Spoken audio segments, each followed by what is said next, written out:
It's the 24th day of December, Christmas Eve. You know, we haven't missed a Christmas Eve since Fukushima doing these programs. That's pretty good. Maybe. And the story's too important to even take Christmas Eve off. Hope everybody's doing good on this difficult day for a lot of people. It's 10 p.m. my time, so I think Christmas comes here in North America first. We're half an hour ahead of everybody else here out in the middle of the Atlantic Ocean. How's everybody doing? We got a poll for everybody tonight. Should nuclear academics and professors, nuclear students, be sterilized to preserve humans and the 8 million species? I'm not doing that just because I want to be mean or something. I'm doing that because that's a solution to the nuclear equation, to the scumbag nuclear equation. And we got a mass of 6 people, I see. Colette says there's no words on her poll. Shows up, and there's a lot of people with that comment. So, in particularly, I think like the last month or so, we've seen that particular comment a lot. There's a lot of people in different places around the world that can't read the polls. And so generally I got a tendency to do screen captures of the polls and repeat it in the next shows. And I'm not going to do that for the nights or for the last show on Thursday, Sunday night. But the nuclear scumbags never stop, and I don't think we have a right to either. Call it voted just because she knows that almost every one of my polls is a yes vote. That's hilarious. And it works, right? That actually works. I'm Dana, by the way, in case I'm living in a closet for the last 12 years. And you can call in at 709-589-4406. That's a Canadian number. I apologize. Look like you're Canadian. And we're just going to jump right into it. We got lots of news to get through. Hi, everybody. Nuclear industry is insane. It's the only way to really describe the industry. Just going to start off with a story about Hanford. Now, excuse me, this story, of course, is emblematic of the nuclear industry and the cover-ups and everything else. And this is a doozy. So let's just start off with something top-notch. Nuclear waste from unused weapons. Nuclear waste from unused weapons is being safely turned to glass after leaking. No matter what, like in the nuclear industry,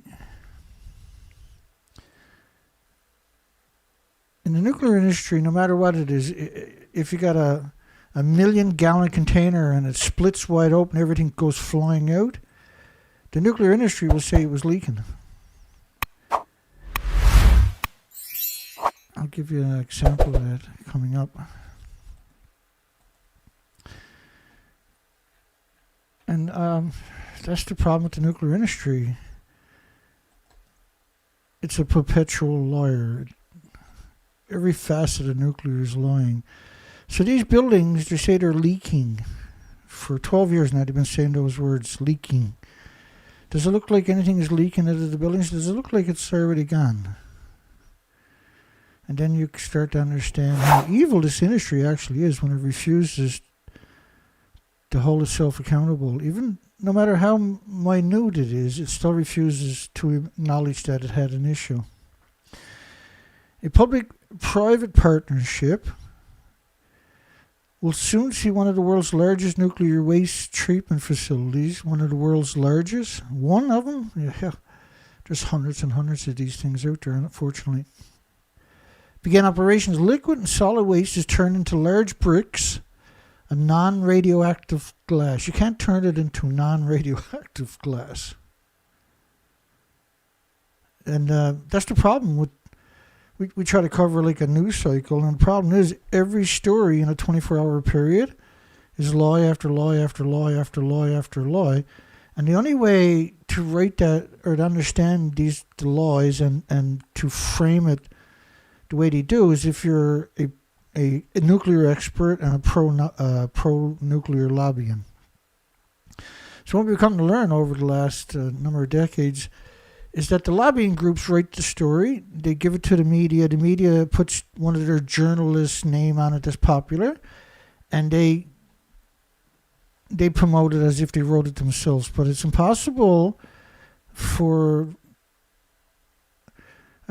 journalists to write a story these complicated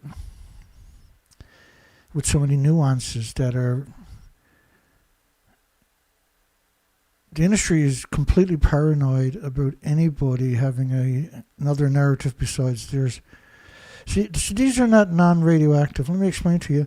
So the idea is they're going to put glass and nuclear waste in a container and let it solidify. So it'll be liquid glass, very hot. And then when the glass hardens, it's sealed. And then that's buried underground. And they say that's going to contain it. But it actually doesn't work that way. I'll explain it to you. Bricks of non-radioactive glass. So the first paragraph, lie after lie after lie.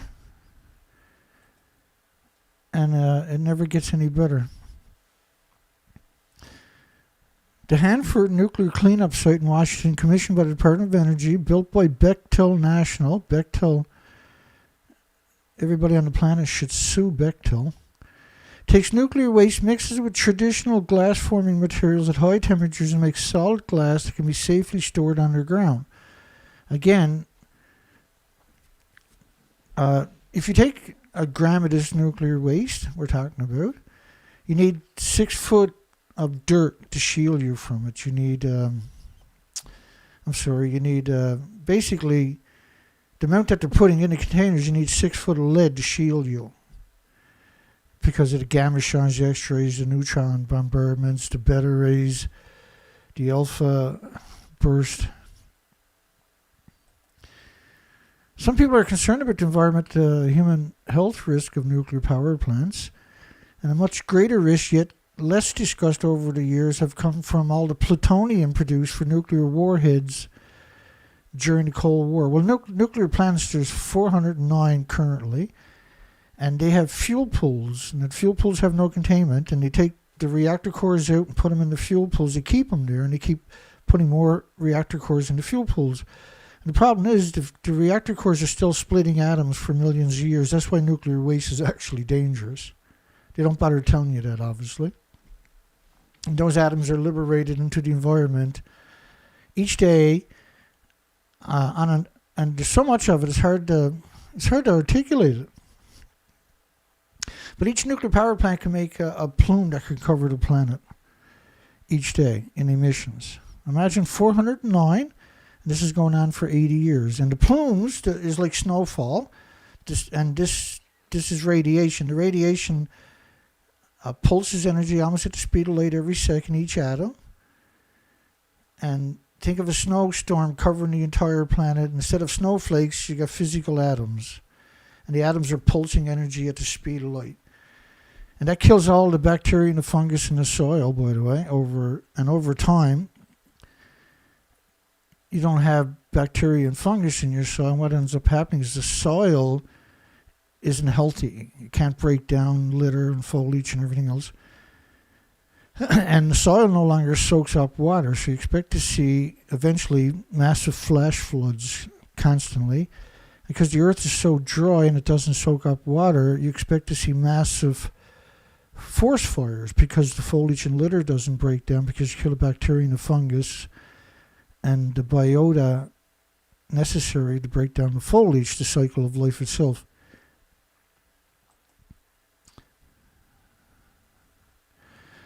And so all nuclear power plants are hideous disease factories, and they're all surrounded by farms as far as you can see because they're hemorrhaging so much radiation. In order to keep the numbers down, they had to strategically build these things in massive farmlands that are active, majority of the year. The runaway nuclear arms race during the 50s, 60s, and 70s, that's appropriate description, produced 56 million gallons of radioactive plutonium and other material in both solid and liquid forms from now decommissioned warheads. So Hanford, they're saying the 56 million gallons, the 177 tanks at Hanford is full of plutonium. That's quite interesting because we never heard them admit that quite that clearly before. 56 million gallons. But let's step aside for a second to another story about Hanford.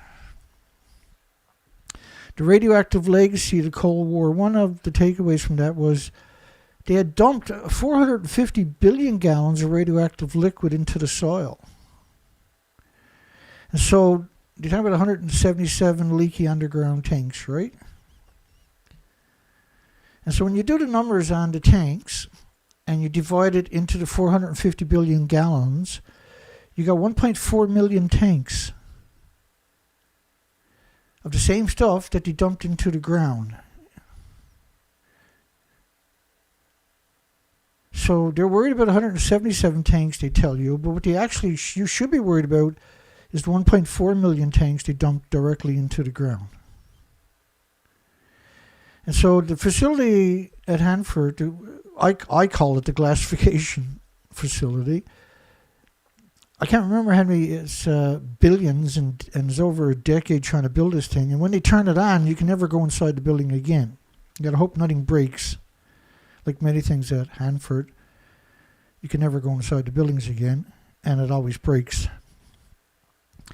So instead of worrying about the 177 leaky underground tanks, and the reason they're leaky, and every time I hear the word leaky, I want to kick the shit out of a nuclear scientist. 177 tanks is not something you should worry about because there's 1.4 million tanks dumped directly into the soil at the same place of the same materials. And the reason the tanks are not leaking but hemorrhage their materials is because you're dumping plutonium and uranium and americium and everything else into these tanks because of the Cold War. Killing the planet was acceptable, so you didn't kill the planet.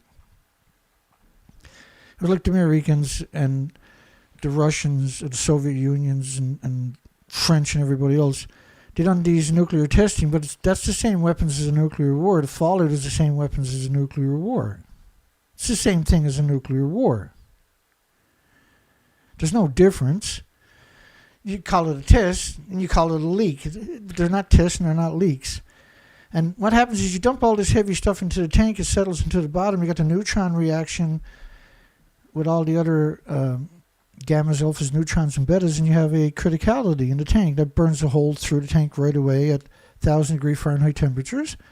And it leaks out in one context because it's not empty, a hole underneath it, so it has to seep into the soil, but it only takes a few days for it to leak out, so to speak. So it's not a leak, it's a hemorrhage. It's roughly 300,000 gallons in each tank. And they dumped 1.4 million of the tanks already into the soil, but they want you to forget about that because you won't see that in the story about the glass. They're not going to talk about the 1.4 million tanks they already dumped. They want to get you compartmentalized and think that they have a solution for Hanford.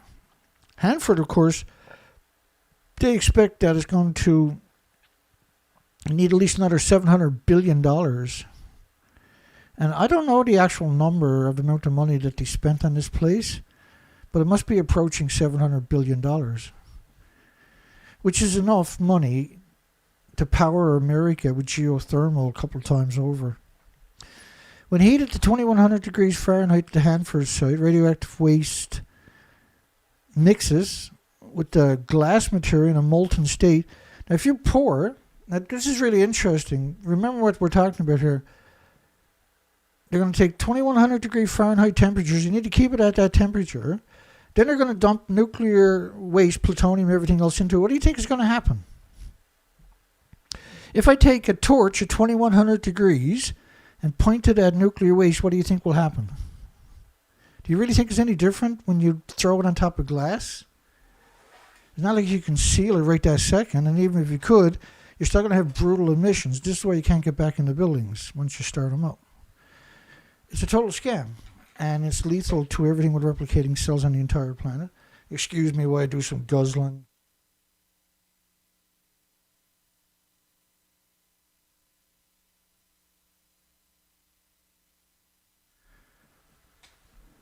So when you got 2100 degrees, imagine sticking your hand on it.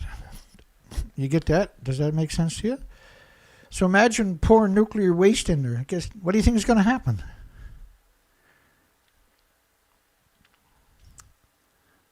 Really, what do you think is going to happen?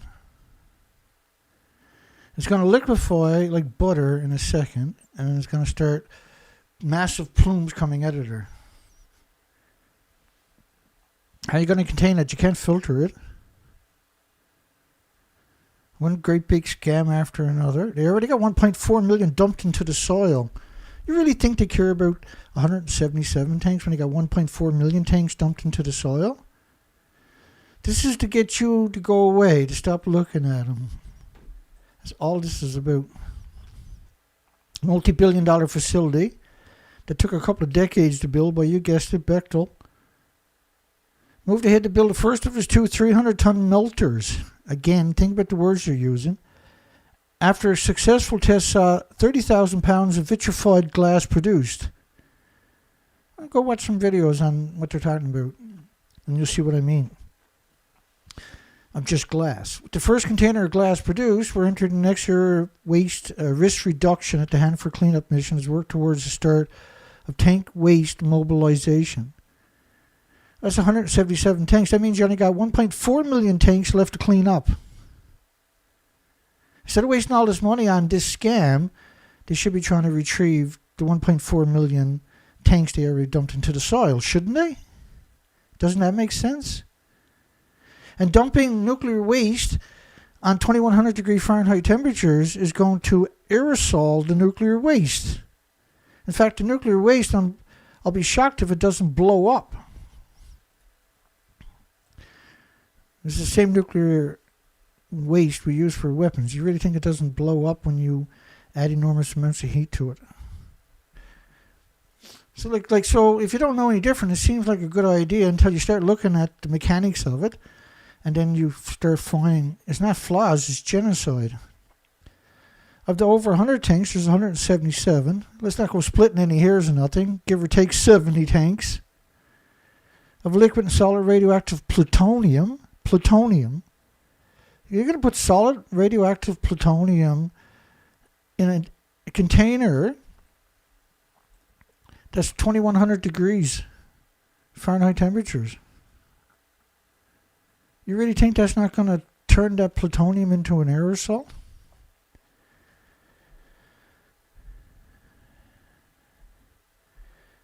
The facility 20 had leaked, causing environmental. Well, you can't look in these tanks. You can't get close to these tanks. The tanks are buried right down to the surface in the ground because of the neutron bombardments, the beta rays, the gamma shines, the alpha emissions. 20 had leaked, causing environmental harm that had to be addressed by the Department of Energy. 20 had leaked, but you dumped 1.4 million of the tanks directly into the soil. The first of the 300-ton melters is stated to be operational next year, 17 years later.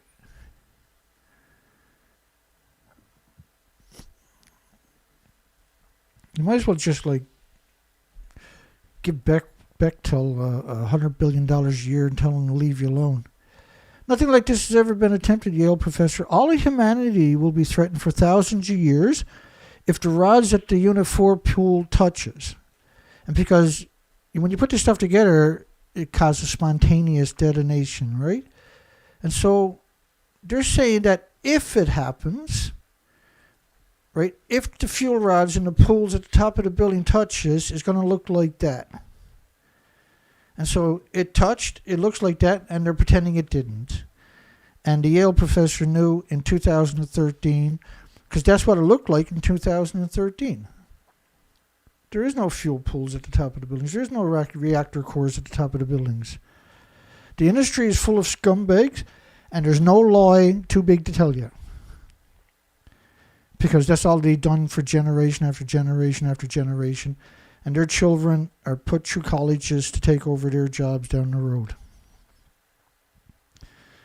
Nothing like this has ever been attempted. All of humanity will be threatened for hundreds of years. So if you take the fuel pool, the reactor cores out of the fuel pools, and put it in a chunk of it in these containers, you know what's going to happen to it? And they're going to pop. They're scamming you like you can't believe. And they're taking away the future of the 8 million species and your loved ones. And this is why I got a poll tonight articulating a solution that I think is quite reasonable. Should nuclear academics, nuclear professors, nuclear students be sterilized to preserve humans and the 8 million species? Because if you don't sterilize them, you're not going to preserve the human species or the 8 million species. That I guarantee you. Japan reduces frequency of Fukushima water monitoring amidst international tension.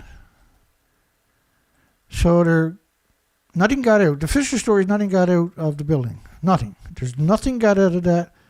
I know what you think. No, something got out, Dana. No, you're wrong. Nothing got out. Nuclear scientists said so. They wouldn't lie to you. At all. Does it look like something got out of those reactor 3 and reactor 4? Remember, there's 2 more reactors that melted down too and lost the fuel pools. And each of these reactors is, without the fuel pools, is 100 Chernobyls, because these reactors are pure uranium, pure plutonium. And that creature over there, the mixed oxide fuel, the MOX fuel, reactor 3, I don't even know how to categorize that, because that's insane what they had in that. That burnt at 200,000 degree Fahrenheit temperatures hotter than this one when it went off. It was like a firecracker. Everything's gone. But officially, no, nothing's gone. Nothing. Everything's in the 1,000 tanks, like Hanford, with 177 tanks. Japan reduces the frequency of water monitoring amidst international tension. And so the Fisher story is nothing got out of there, only 2.2 grams. Right? So yeah, something got out. It was 2.2 grams, Dana. Stop lying, Dana. 2.2 grams got out. And that story came out, the first English version we've seen of it was July the 13th, 2023, this year. Science outweighs irrational reasoning. So the author is a professor at the Department of Nuclear Quantum Engineering at CAS, which is in South Korea. So he says, now he's a professor of nuclear and quantum engineering. How do you argue with him, right? Who's going to believe me? Are you going to believe me, or are you going to believe him? Are you going to believe? Are you going to believe they're in the fuel pool at the top of the building that doesn't even exist? Nuclear is just one great, big, stupid genocide machine that has been unhinged now for 80 years with no checks and balances. I mean, they're so crazy. They're growing food right alongside of 1-ton bags of radiation. They actually hate your guts. There's no other way to describe it. They hate your guts. And to suggest that nothing got out of there, only 2.2 grams, that is equal to 3 grams of sugar. So the official story is that the 4 reactors, this is 2 of them, that the entire inventory, nothing got out. That's the official story. Every newspaper on the planet tells you that story. Every university on the planet tells you that story. Every government agency on the planet tells you that story. Every nuclear, or every pundit out there told you that story. Nothing got out of it in the last year and a half. I can assure you, everything got out.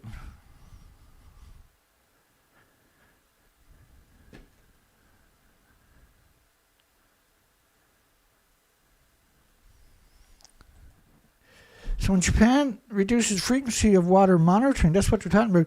They're claiming nothing got out of the 4 melted reactors and 8 fuel pools that melted down, all gone.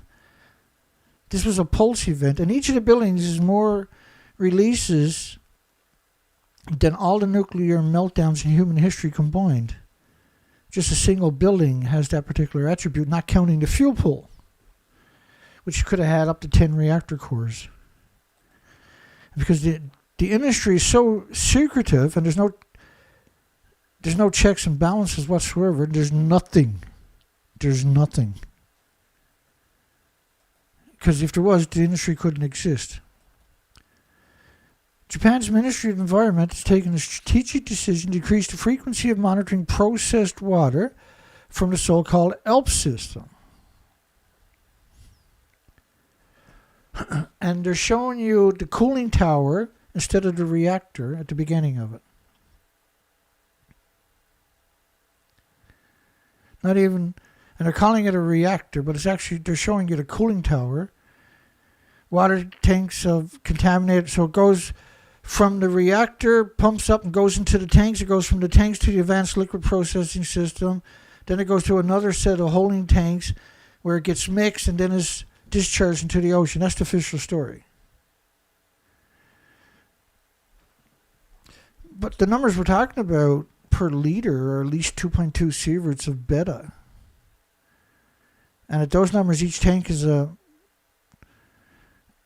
1 million sieverts, which means you can't build another tank, and the tanks are not thick enough to shield you.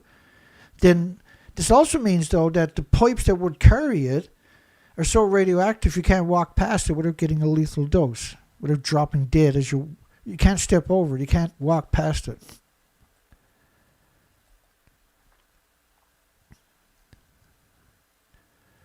The Ministry of Environment. The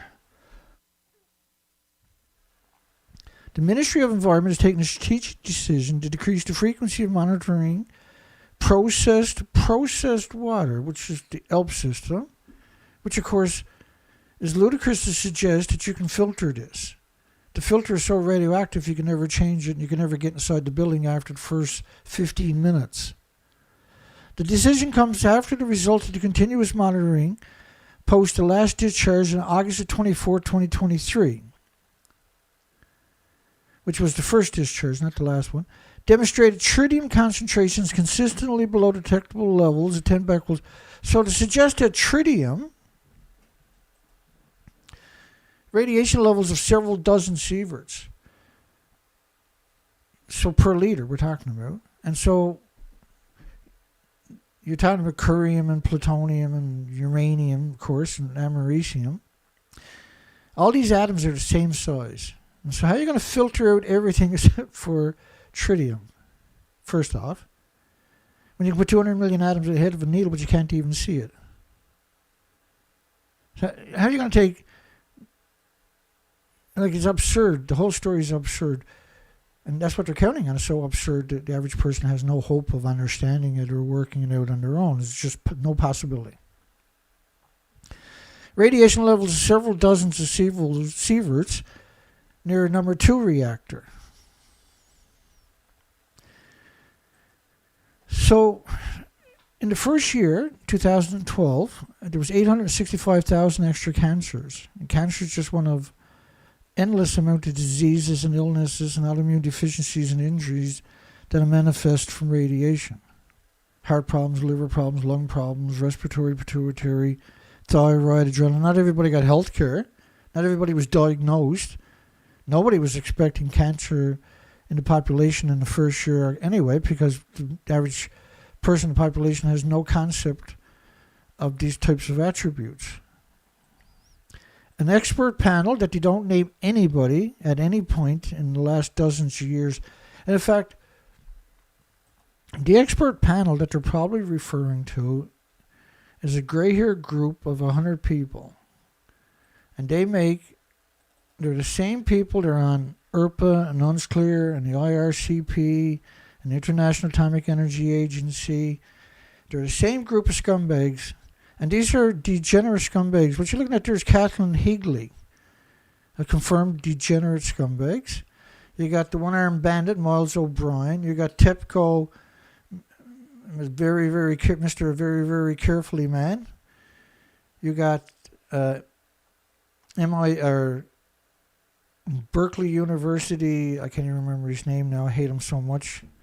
You got the ex-head of the Nuclear Regulatory Commission, and I'm not sure who the guy by the flag is, I can't remember. And they're at the National Press Club, and the whole audience knows to laugh on cue, which I find is really interesting. I'm going to play this clip because it's hard to appreciate who these groups of people are. They're the same group in all the boards, and they make the decisions, regulations, and rules for your communities and your hospitals and your cities and your nuclear dumps. And these are absolute the epitome of evil. Let's play that clip. When I was trying to pull this talk together, I apologize. I forgot to adjust the volume. Just 1 second. Let me adjust the volume.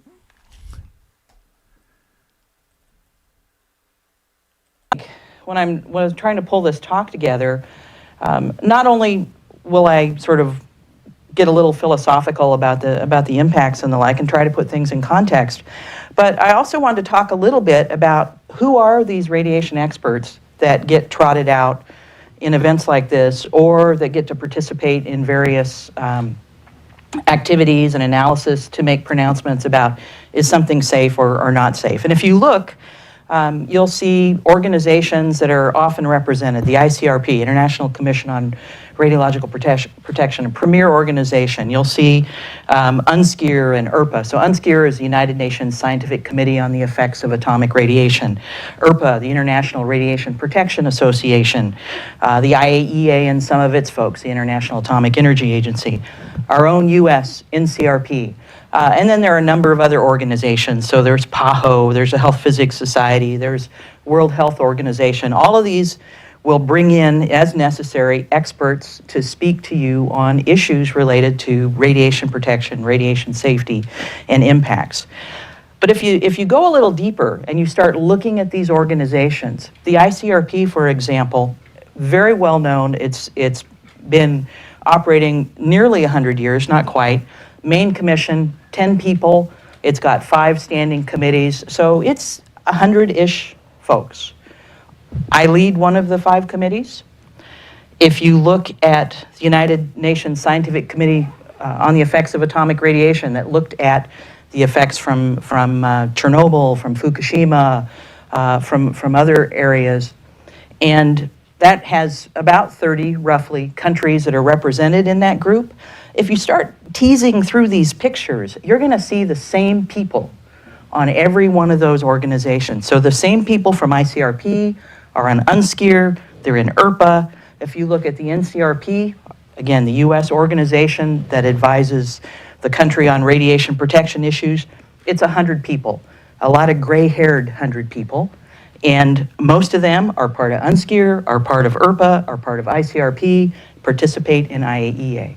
So the result, or the real world, is that there's not that many folks that really do radiation safety, radionuclide transport, dose calculations, all of this in the world. It's a pretty small club. And we wear 20 hats. Today I put on 3 pins, and I could put on a whole bunch more, but Health Physics Society, ICRP, Certified Health Physicist, I've got NCRP on there, I've done IAEA, and so the point is, we're a small group, you should cherish us. So,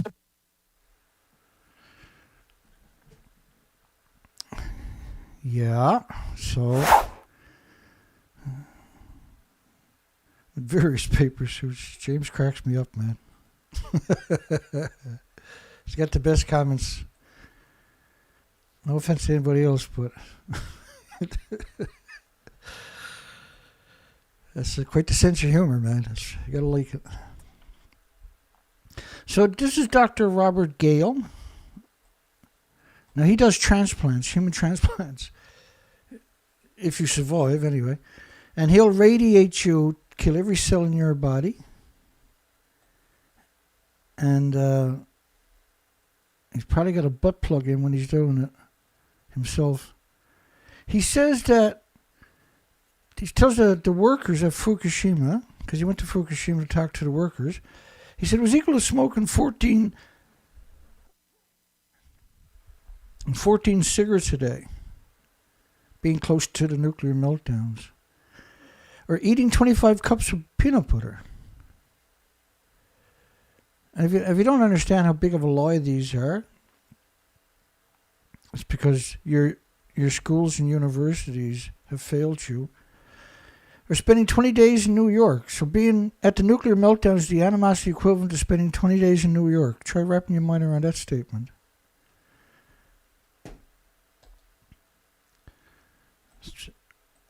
Like, being close to these has got nothing to do with 25 cups of peanut butter or half packs of smokes or 20 days in New York or driving 600 kilometers in a car or flying in an airplane or kayaking for 15 minutes. Kayaking. Like, it takes a whole different level of evil to do that to people. And Dr. Robert Gale, if you go look at his legacy, it's horrifying. What kind of monster. Like Kathleen Higley and Miles O'Brien and Kyle Vetter and the rest of them. How actually this group of 100 people, it's absurd how evil they actually are. They know everything they're saying is a lie. They know you're dooming humanity and 8 million species by regurgitating the lie.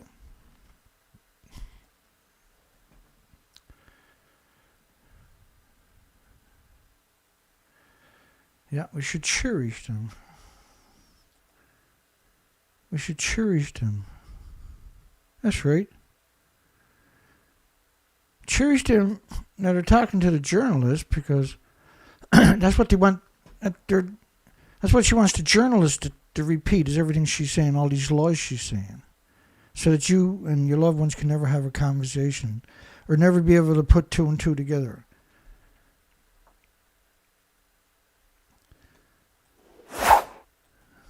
After assessing the continuous monitoring results, it's proposed that during periods without discharge, talking about the tritiated water, and they're not even calling it what it is, tritium-3H. But the tritium, you can't measure the tritium because the alphas, the neutrons, the betas, the gammas are going to drown out the weak tritium signal.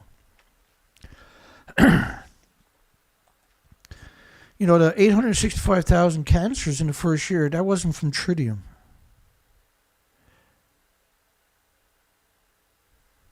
Tritium can cause it, but it's from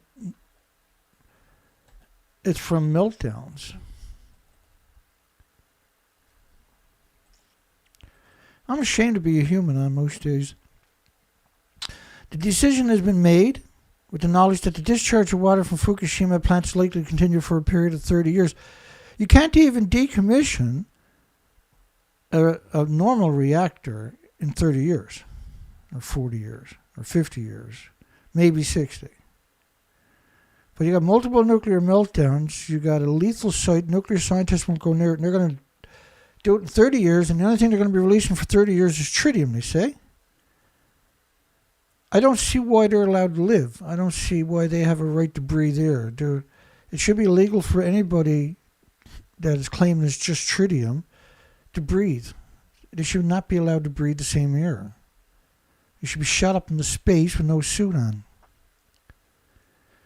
China has enforced a ban on all fishery products from Japan, citing the discharges of Fukushima water on August 24, 2023.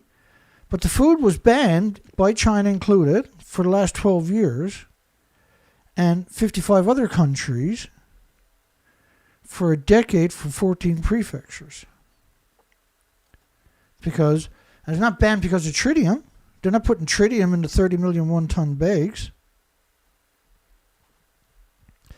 But this year they decided to come out and just move the goalpost so far apart they couldn't miss it.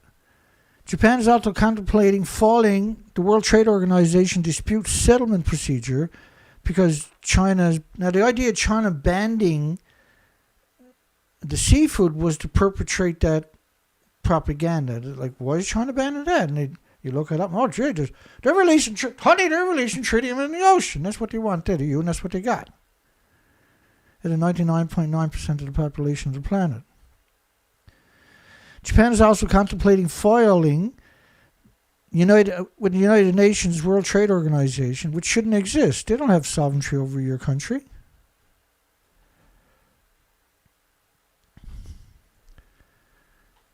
And so they should be included in my poll today. Should nuclear academics, professors, and students, and journalists, and United Nations be sterilized to preserve humans in the 8 million species? And there wasn't enough room there if you couldn't put on 100 characters.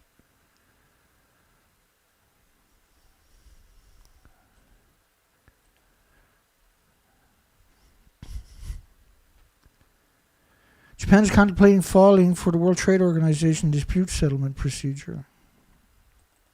That's what they done with South Korea, right? And South Korea didn't want to import food from the nuclear wasteland. Japan said, well, you're part of the World Trade Organization. You got to do it. You got to poison everybody. You want to stay part of that trade. So they took them to the World Health Organization, I should say, and the World Trade Organization, and they won. Japan won, and they had to import food from Fukushima nuclear wasteland. But South Korea appealed it because that particular administration wasn't corrupt like this one is. They were corrupt in their own ways, I'm sure, but not when it comes to nuclear. They weren't quite compromised as this current administration in South Korea is. The matter hinges on whether there is scientific evidence to justify the ban on the World Trade Organization agreement on the applications of sanitary and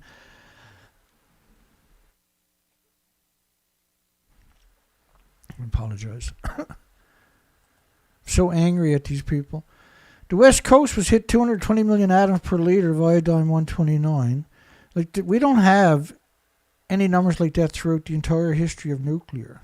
That was a radioactive plume that was sustained over North America. But do you think for a second China's going to use that as leverage? Of course not. They're doing it to manipulate you into thinking that it's about tritium. Japan, so they can't mention other isotopes.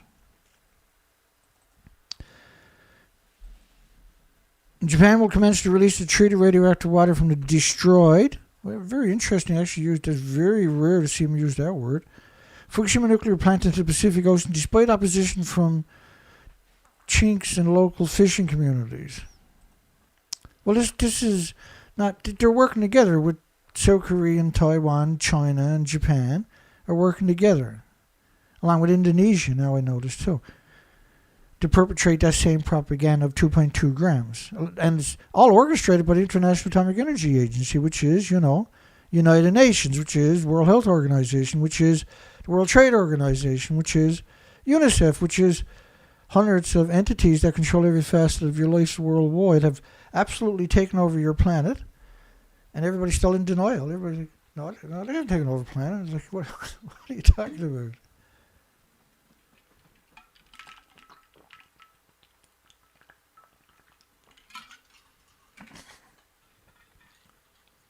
What a stressful day when I was putting this together all day.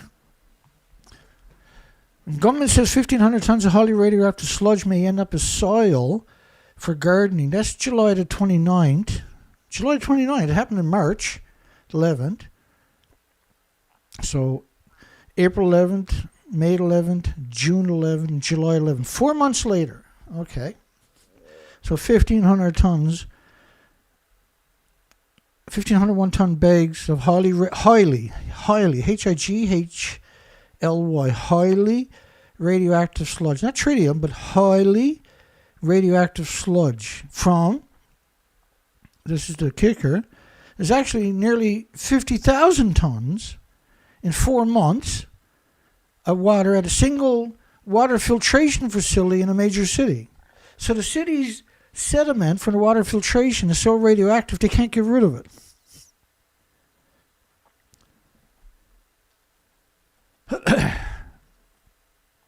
$50,000 tons they can't get rid of. Not for tritium, that stuff is for cesium. And the most contaminated sludge, with 90,000 becquerels per kilogram, was discovered at a water treatment facility in Koriyama City, Fukushima. So Koriyama should have immediately, 200 or 300,000 people should evacuate immediately. But the reality of it is they should have evacuated when it happened, unequivocally. And that every building in Koriyama City is entitled to be decommissioned or decontaminated. You can't decontaminate a building from radiation. It's radiation, for goodness sakes. If you take the building and crush it up, that's all the material is considered dirty bombs.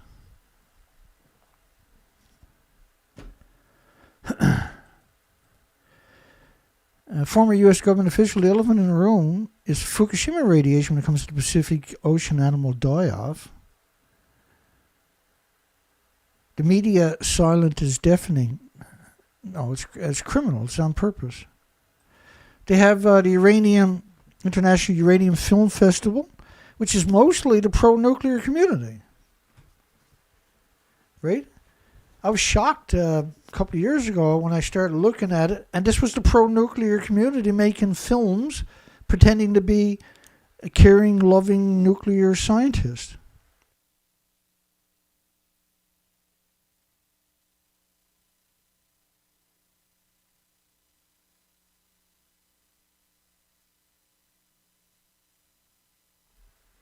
My apologies, I just had to clean my sinuses that time.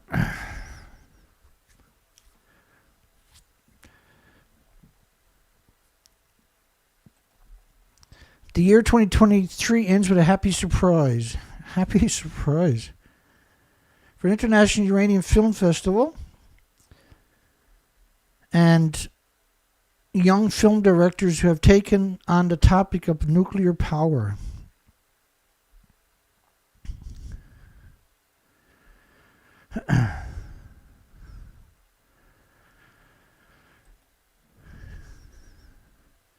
So there's $1,000 up for grab. And I mean, the majority of these people have good intentions, don't get me wrong, but they're not there because they're telling the truth. They're there because they think they're telling the truth.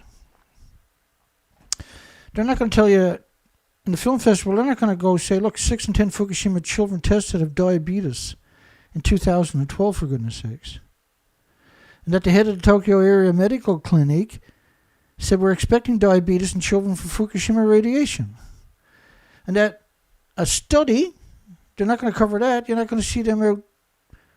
Any of these people with good intentions but are unfortunately misled by the nuclear industry. That the most serious man-made disaster in human history is Fukushima. That obesity rates are double the Japanese average. Well, that's true now worldwide, isn't it? An excessive weight gain after a nuclear crisis is a marker of radiation brain damage.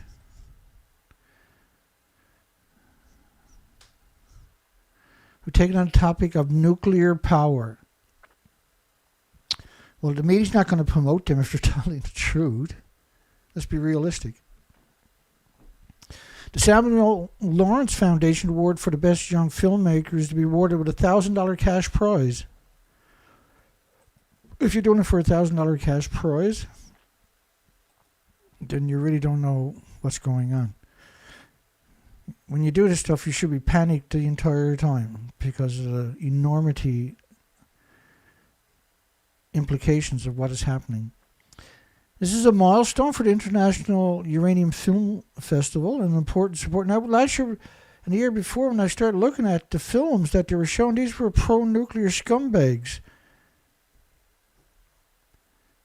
Talking about bananas and potato chips and walking in sunshine and flying on airplanes and canoes and eating peanut butter, living in New York for 20 days. This got nothing to do with the attributes of nuclear. It's got nothing to do with it. It's got nothing to do with it. The only thing it's got to do with it is making sure you can't have enough information to extrapolate anything useful on your own. A milestone for the International Uranium Film Festival, important support and incentive for young filmmakers who dedicate themselves to this for mankind fundamental, at the same time difficult topic of nuclear power and radioactive danger. How many of these people, I wonder, know I exist? I'd be willing to bet you not a single one, right? Because if you did, you wouldn't be smiling like that. I can tell you that much. A milestone for the International Film Festival, an incentive for young filmmakers who dedicate themselves to this for mankind, fundamental, at the same time difficult topic of nuclear power and difficult topic of radioactive dangers in nuclear power. It's not difficult at all if you're honest. It's really straightforward. These are nuclear powers. Each nuclear power plant, there's 409 of them. They're disease factories. They hemorrhage radiation nonstop, and they're surrounded by farms as far as you can see to mitigate the actual fallout locally and to poison you in your supermarkets on purpose and strategically. Our special thanks also go to the Nuclear Energy Information Service, NESIS, in Chicago, where Yoshida Mashata is to. Chicago Division. Nuclear Energy Information Services. These are the very last people you would want to trust. In fact, there's no way you would trust them. There's no last. How could you trust these people? How can you be that complacent? The nuclear industry makes it really easy. Which established a valuable contact with the Samuel Lawrence Foundation. As the festival co-founder, we hope for a long, successful cooperation for the well-being of the Earth and its people. And almost every one of their films are pure propaganda from the nuclear industry. It's unbelievable. I haven't, now to be fair, I haven't watched this year's, but the last number of years pretty well tells the story. The 13th edition International Uranium Film Festival in Rio de Janeiro will be held at the Rio's famous Modern Arts Museum. This is what you call controlled opposition. That's what that is. It's controlled opposition.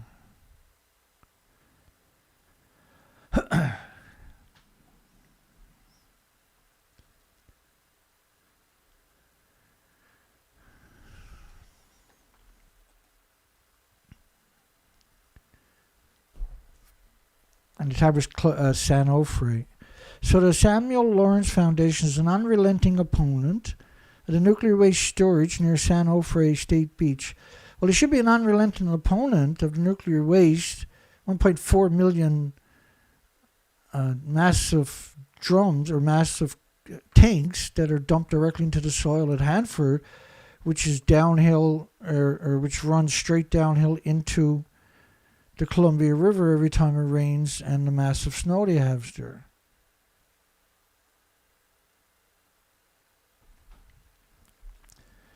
So what they'll do, they're the people that if they get a horse, they'll lead them away from the water well so they can dry or dehydrate and die. The International Uranium Film Festival is dedicated to all nuclear topics, the entire nuclear fuel chain, from uranium mining to nuclear waste, from nuclear war to nuclear accidents. In other words, it's the industry themselves have totally co-opted the whole bloody thing, and it's strictly about propaganda as a controlled opposition, just like what Greenpeace done to you. 100% controlled opposition. Greenpeace show you that picture? Lord knows I texted to him enough times. Greenpeace show you that picture. When I put these two pictures together, it blew my mind.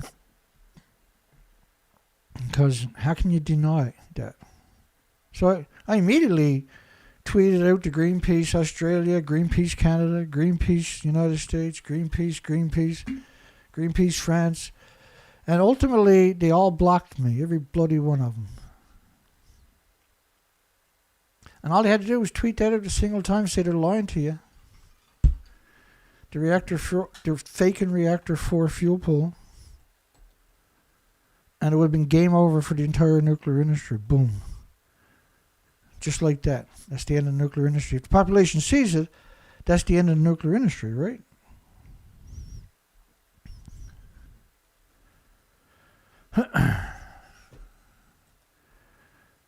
Expert panels. Expert lawyers. TEPCO deployed drones for detailed inspections inside of Fukushima #1 plant, inside the melted #1 reactor, inside of it, really. Radiation at reactor #1 skyrockets over 200 sieverts per hour. Anybody really think that's going to go away? And allows you 12 years or 12,000 years or 120,000 years? Is there anybody out there actually that gullible thinks that number is going to decrease in that period of time? That's #1 is over there in the corner. It's right alongside of #2, which is 100% meltdown. And it's right alongside of #3, which is 100% meltdown. And 2 fuel pools are 100% meltdown. It's right alongside of Reactor 4, which is 100% meltdown. And 2 fuel pools are 100% meltdown.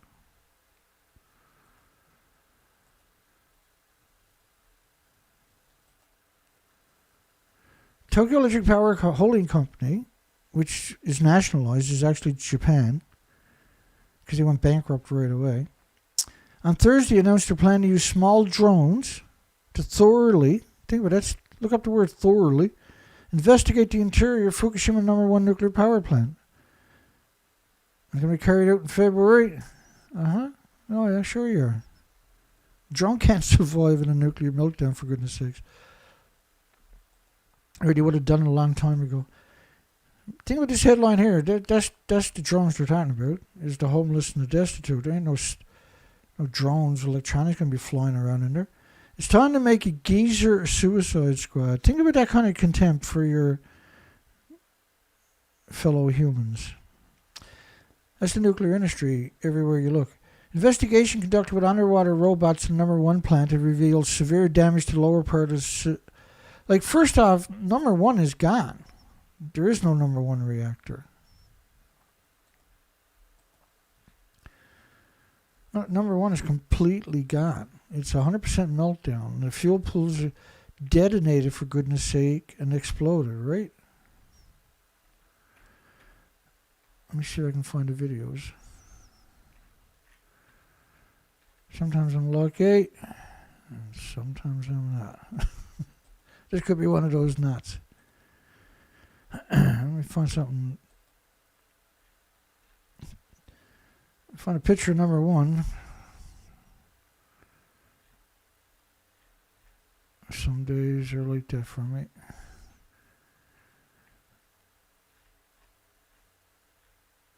Oh, I think we're in the right spot. Let me play this clip.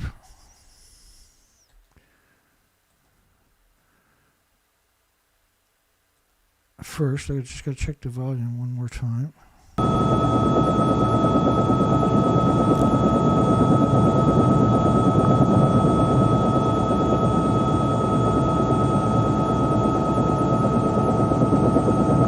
The Japanese Prime Minister appeared on TV to put into play a plan they'd rehearsed for years. We will secure the safety of the people of Japan, and in order to minimize the damage, the government will make every effort possible. And we ask the people of Japan to continue to be cautious and vigilant and keep tuned in to the reports on the television and radio. And we ask the people of Japan to act calmly.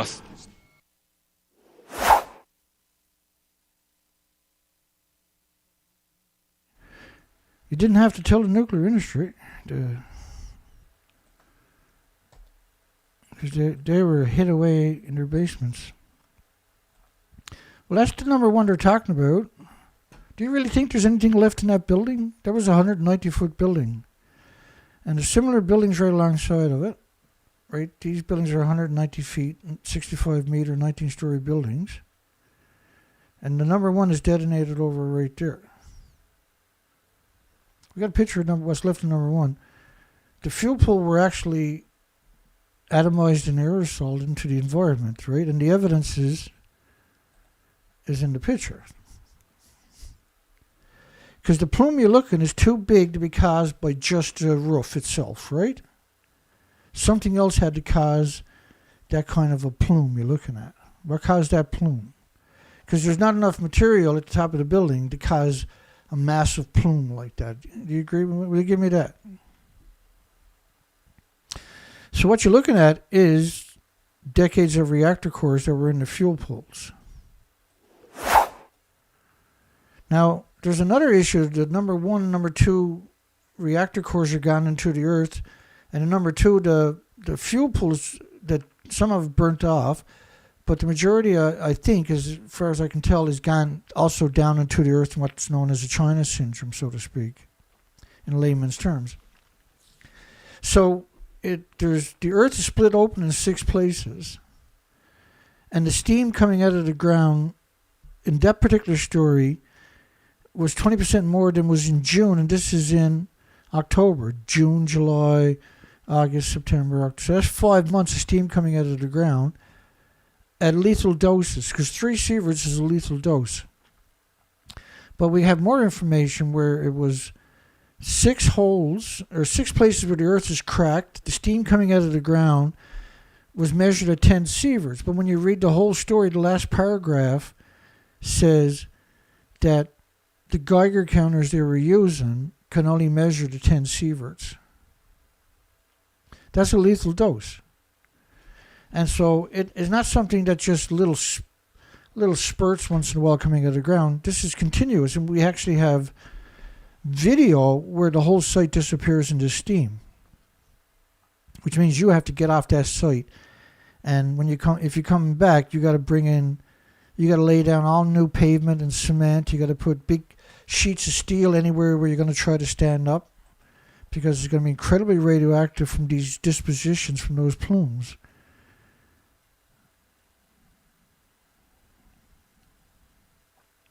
Meanwhile, TEPCO also announced uranium was found in the sediment collected near the pedestal. You can't go in these buildings. That's the number one problem, right? The buildings actually detonated and lost their entire inventories. I think I got the explosion here. Yeah, here we go. Wait, I got the video. Let's play the video. And so when you look at the building, what caused that plume? See, that's what I want you to think about. There's not enough material in cladding and equipment to cause a plume that looks like that. Let's watch the explosion.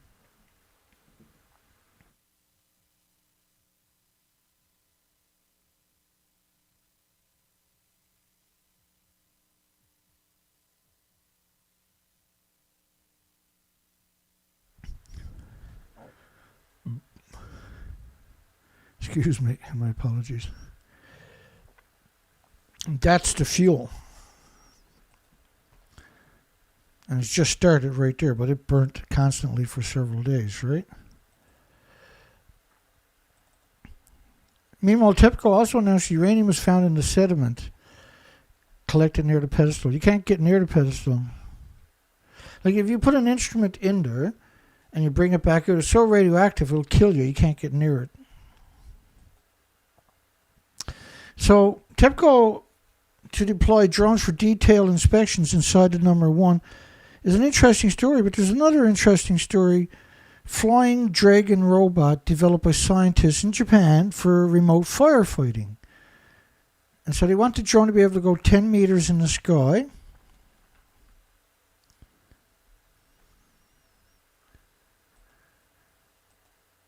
And they figure it'll take them 10 years.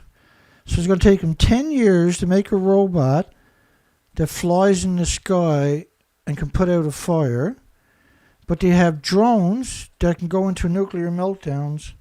You have to be insane to believe what they're telling you. And you know, what they done with Reactor 2 and Reactor 3, or Reactor 3 and Reactor 4, was they pretended they were in the fuel pools that don't exist. And that's what they're getting ready to do to you with number one, where they're going to pretend they're in the fuel pools that don't exist. The nuclear industry is only good for one thing, and that's destroying 8 million species and everything. Like, this is the only planet we got. Nuclear industry has destroyed it. Nothing else. The nuclear industry has. The extinction events of the species, the mass diseases ravaging the planet, the so-called climate change, this is all easily attributed to the nuclear industry. This is how prolific it actually is.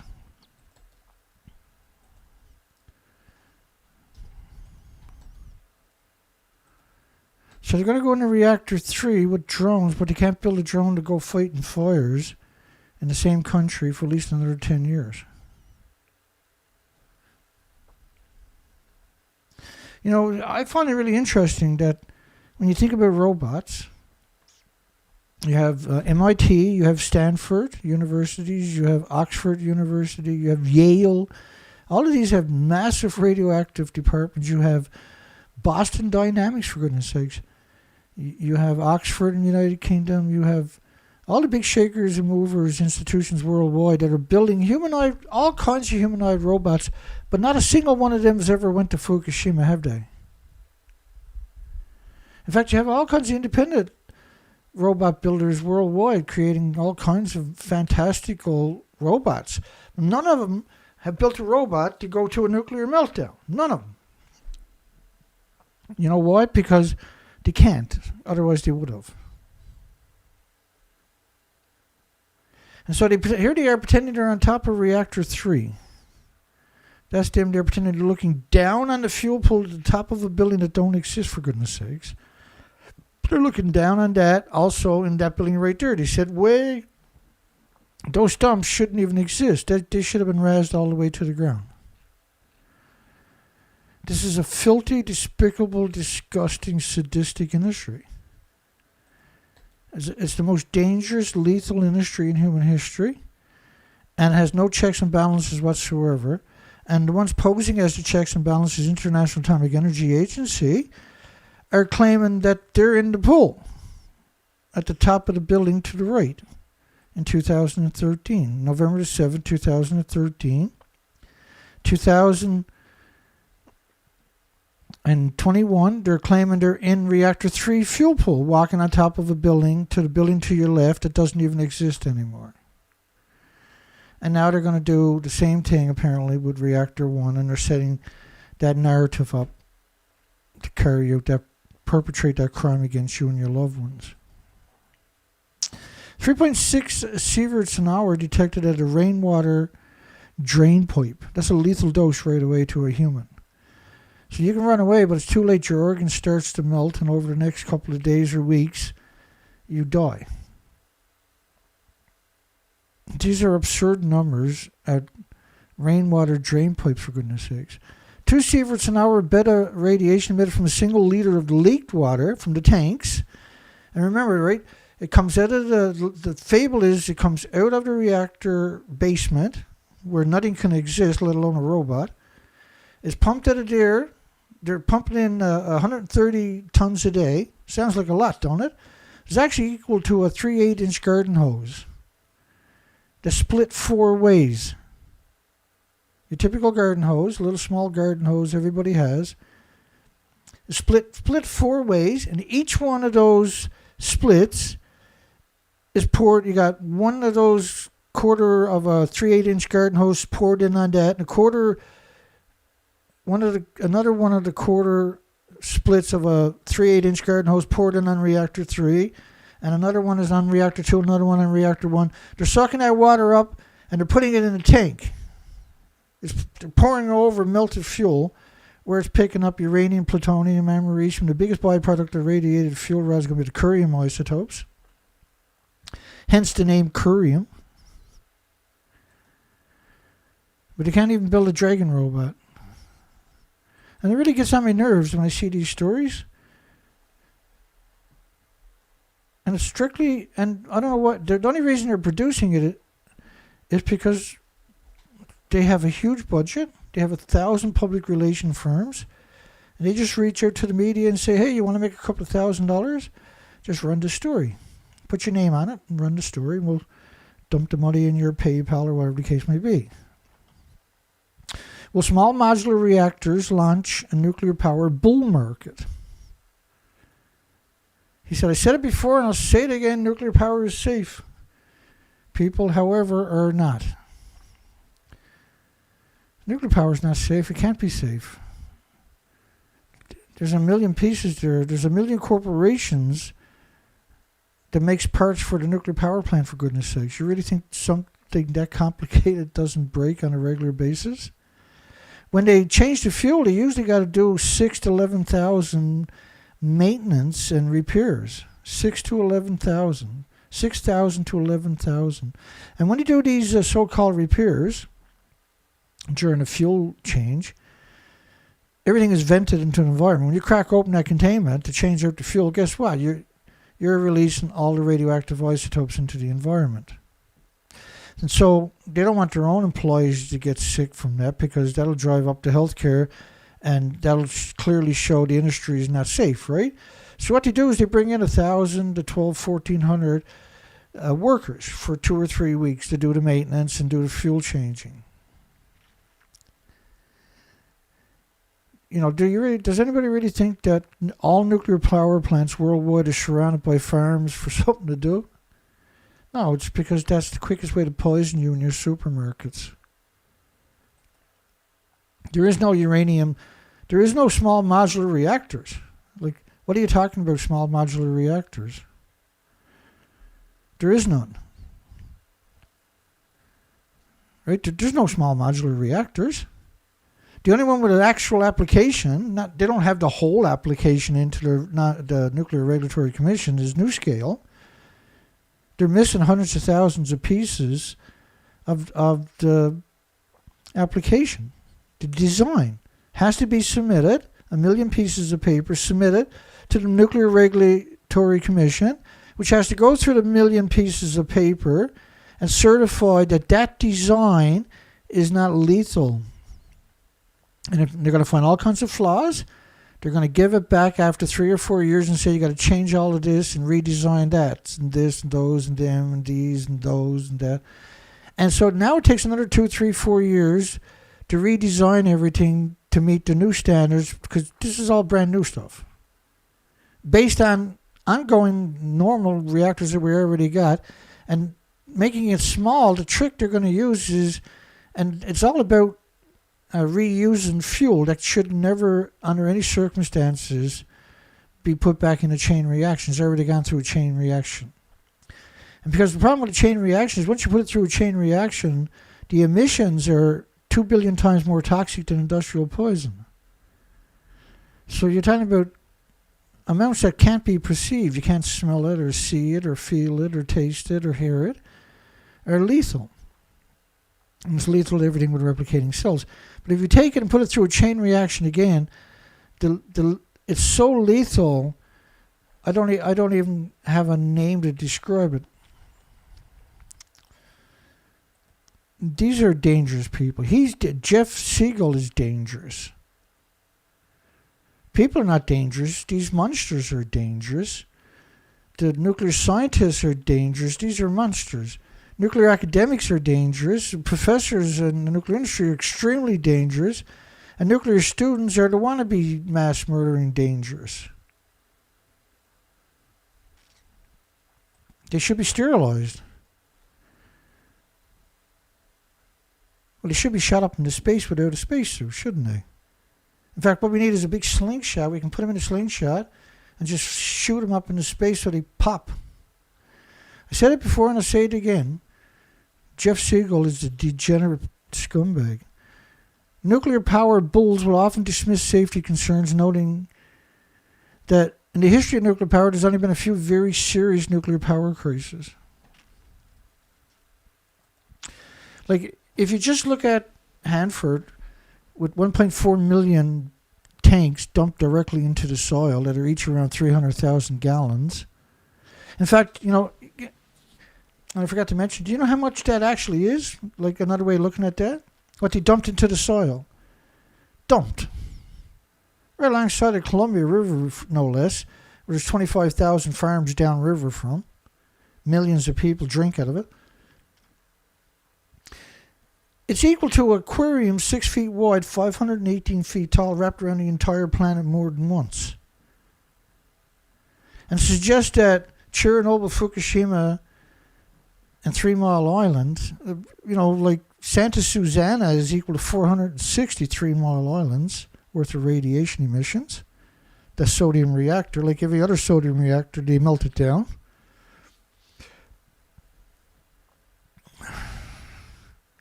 Associated Press report about 10 years ago showed 75% of U.S. commercial nuclear disease factories, power plant sites, were leaking radioactive tritium. It's more than 75%. 37 of those facilities were leaking water directly in the concentrations that exceeded the drinking water standards in the United States. That's according to the Nuclear Regulatory Commission.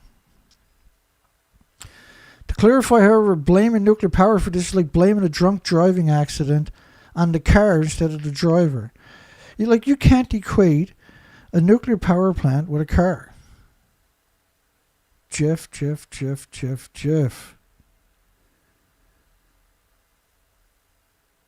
The emissions from a car can't kill the species worldwide, Jeff.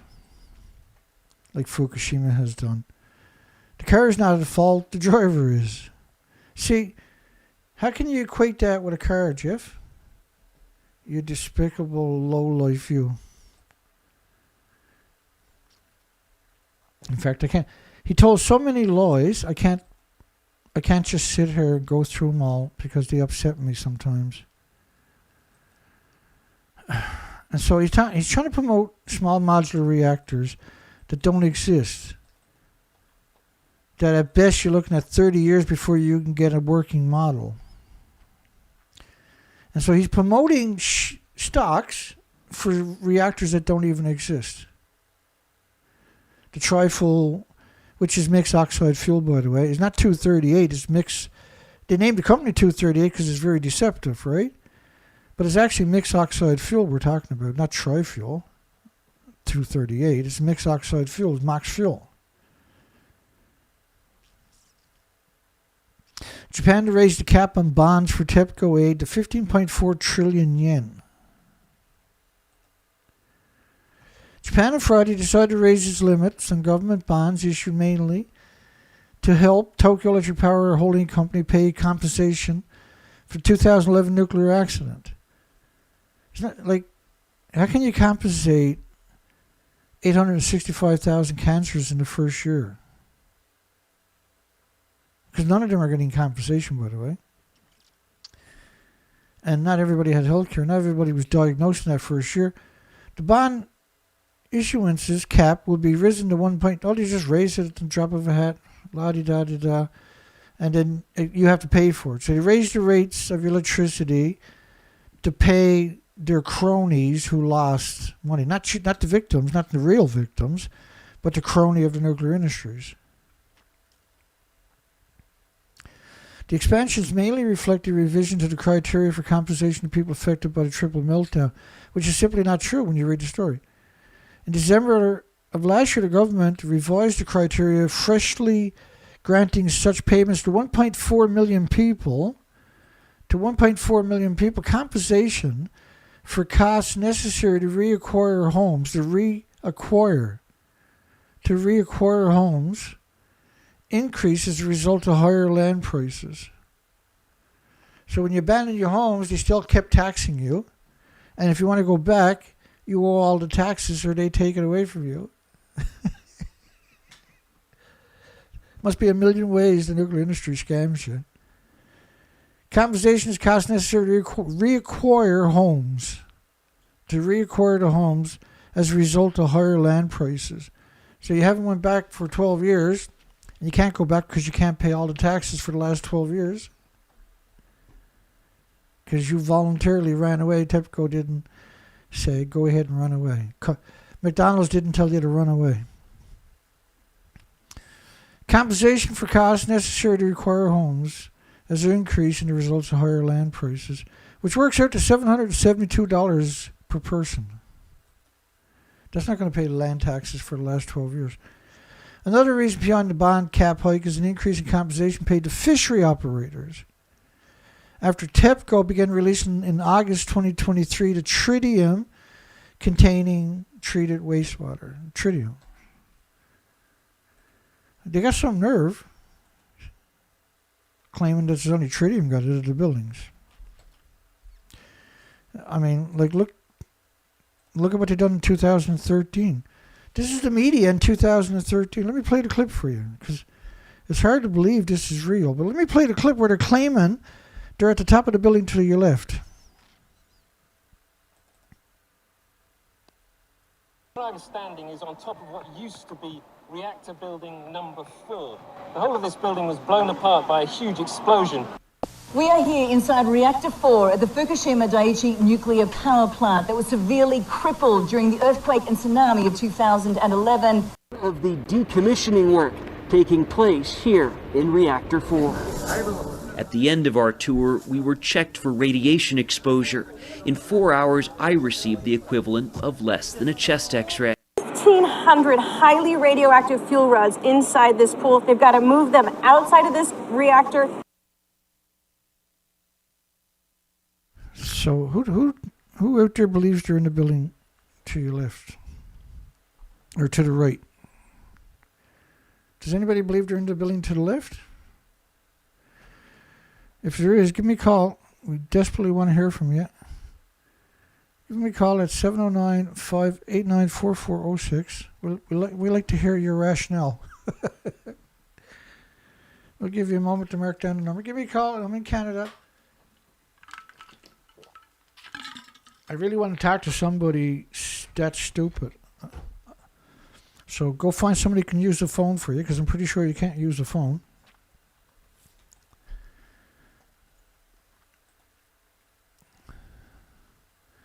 So that story there, of course,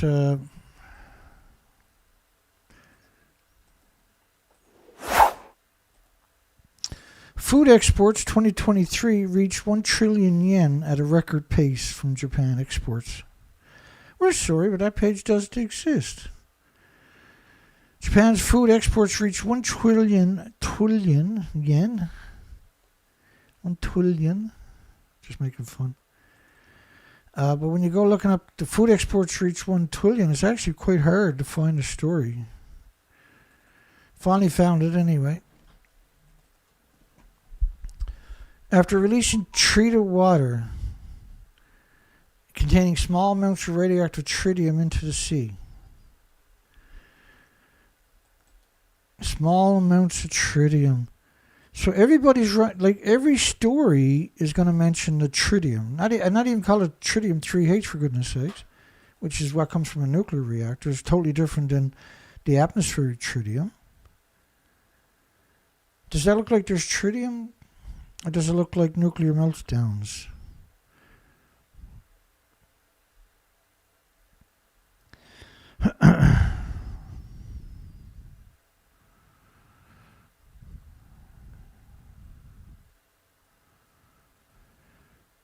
I don't know. You tell me.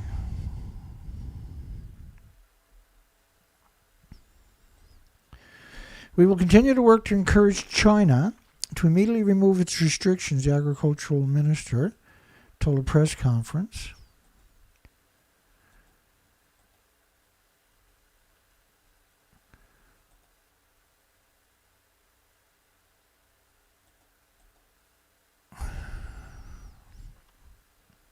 This is interesting. Generative artificial intelligence randomly chose celebrities for fake political endorsements on blogs. The blogger apologized, saying he did not pick out the celebrities intentionally and that he was unaware that artificial intelligence could write lies. Well, now you know.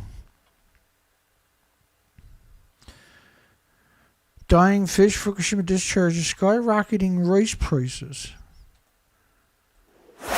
Skyrocketing rice prices. In Thailand, where else?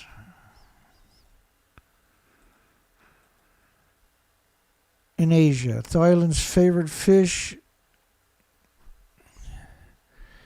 because India has got such big droughts they can't export any rice.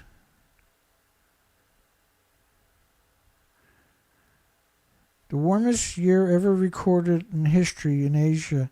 Same everywhere worldwide. And we got all these supercell typhoons and cyclones and hurricanes. And all of these are post-Fukushima. They all got that one thing in common, this post-Fukushima. But it wasn't all doom and gloom at the United Nations Conference on Climate Change. United Nations is a corporation like McDonald's. They don't got no sovereignty over any country. They're not an authority. They can't compel anybody to do anything.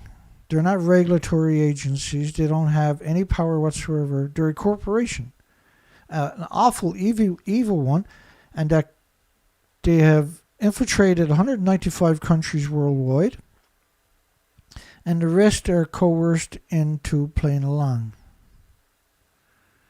Because you're talking about 195 militaries.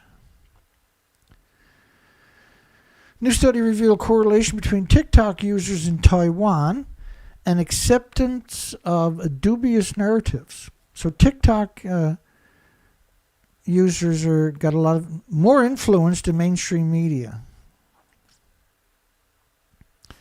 The four main narratives. What does that tell us, I wonder? The four main narratives examined in the study included Japanese food products as an act of betraying public health. How else would you describe it? That's considered conspiracy, is it? When 55 countries banned the food for over a decade for that exact reason. And those people were replaced by the pro-nuclear who then lifted in increments the bans in the majority of those countries. But they're growing food right alongside of 1-ton bags of radiation. And that's pictures from the mainstream medias in Japan trying to normalize it, see? If that doesn't frighten you, what the freak does?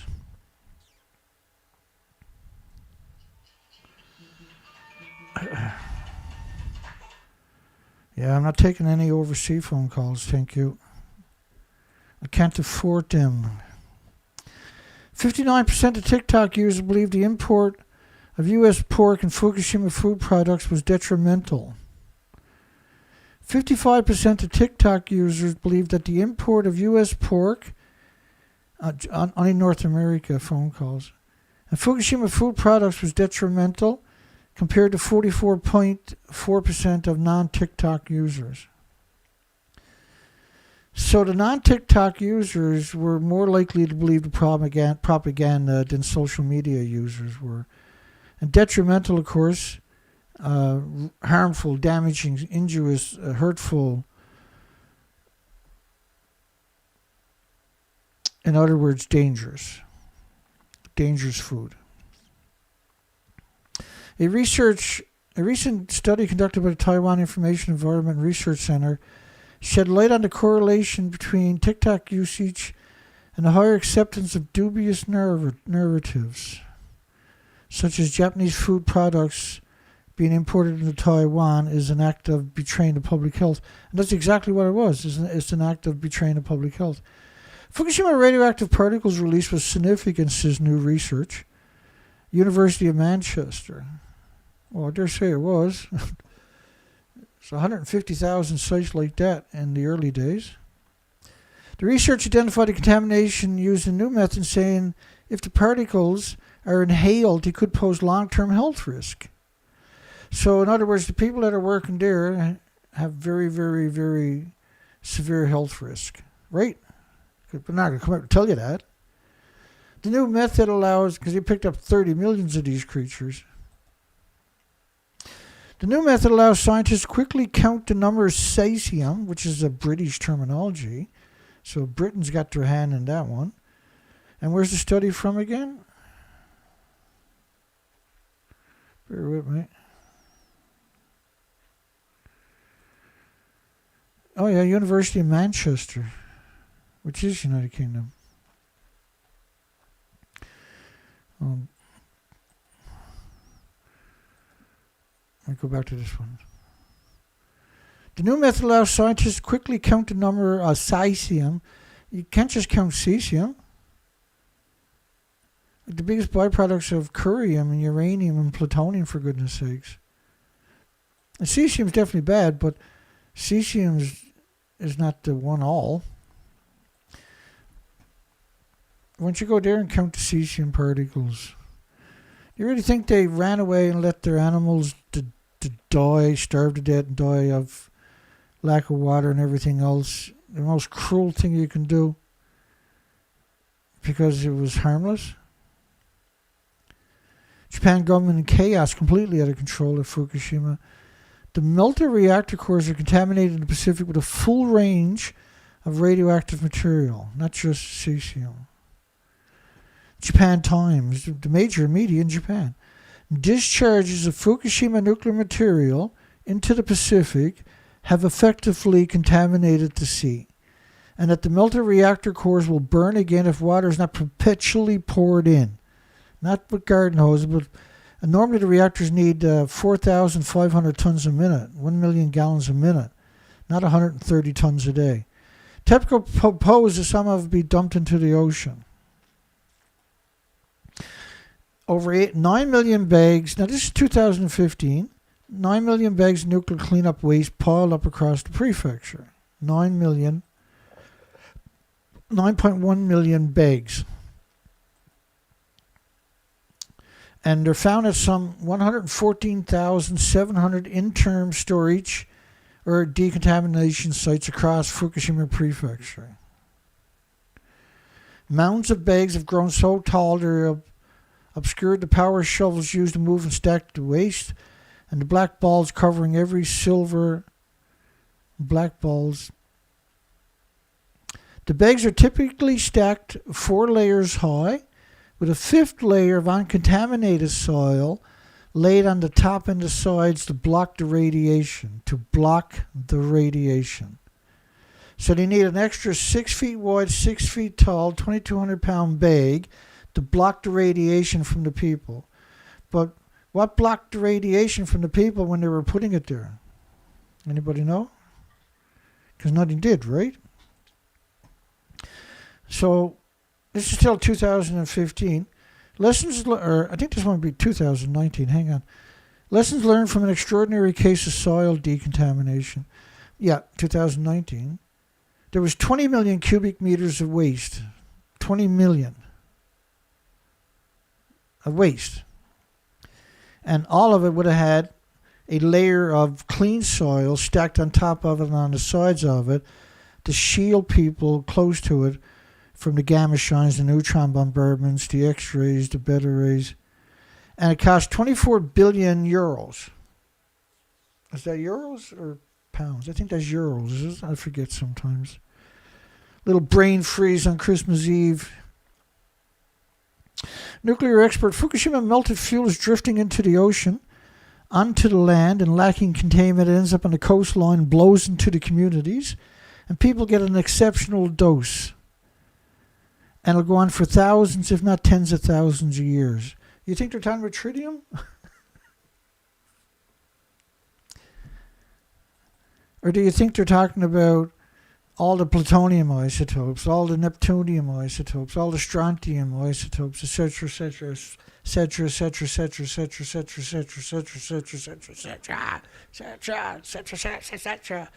That plume model is Noah's plume model based on 40 days of emissions, and it's only based on cesium and iodine, cesium-137, iodine-131, but it's only based, the actual numbers are based on venting. It's not based on the inventories, the lost materials, the fuel cycles, the reactor cores from any of the buildings, let alone one of them. It's based on venting from a single building. So this one is 2015, I believe. 2015, March the 13th. Delivery of radioactive soil to interim storage begins in Fukushima. Now these bags are not full of tritium.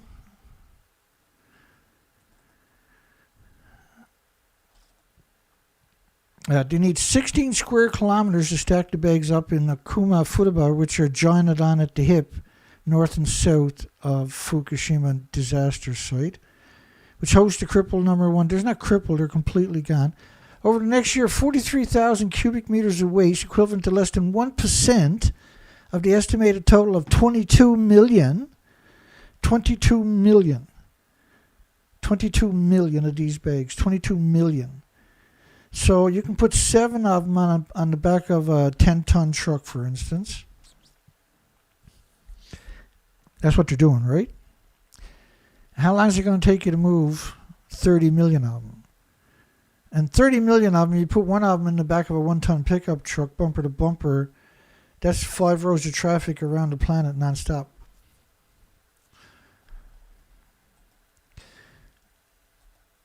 So in a single year, they can only move 1%.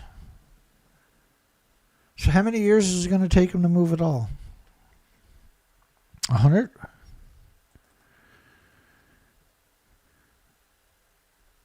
So 22 million. But the official story is not now. They changed the story. Now that never happened. Now they're saying that doesn't exist. Despite a story we covered last week where they raised another, how many billions of dollars was it? I can't remember. For the bags. It was another $6 billion or something for bags that don't exist. Officially don't exist. But they raised the price of electricity for the country to pay for these bags storage. The government goes negotiating with 2,400 landowners to secure the land needed for the facilities. Have you ever seen what farmland looks like? It's not like a garden in somebody's house. We're talking about farmlands. We're talking about 2,400 farmlands. It's still hard for the average person to comprehend how many bags we're actually talking about. We're talking about 2,400 sites bigger than that.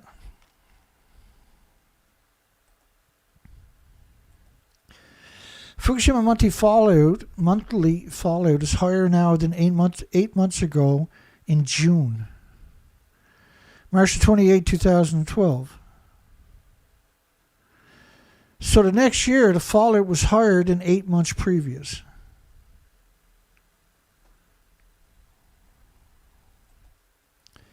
Officials, flakes fell like snow after the explosions. It was like a movie.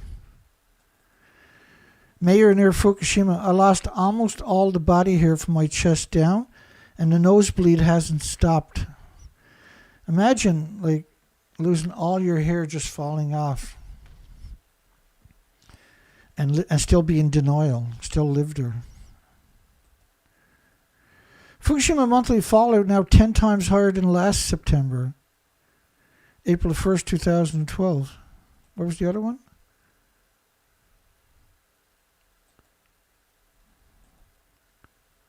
March 28 was 8 times higher, but February was 10 times higher. New studies on mysterious black substances released. Fuel core material from Fukushima plant detected plutonium, uranium, curium discharged into the environment, likely in the form of fine particles. Likely.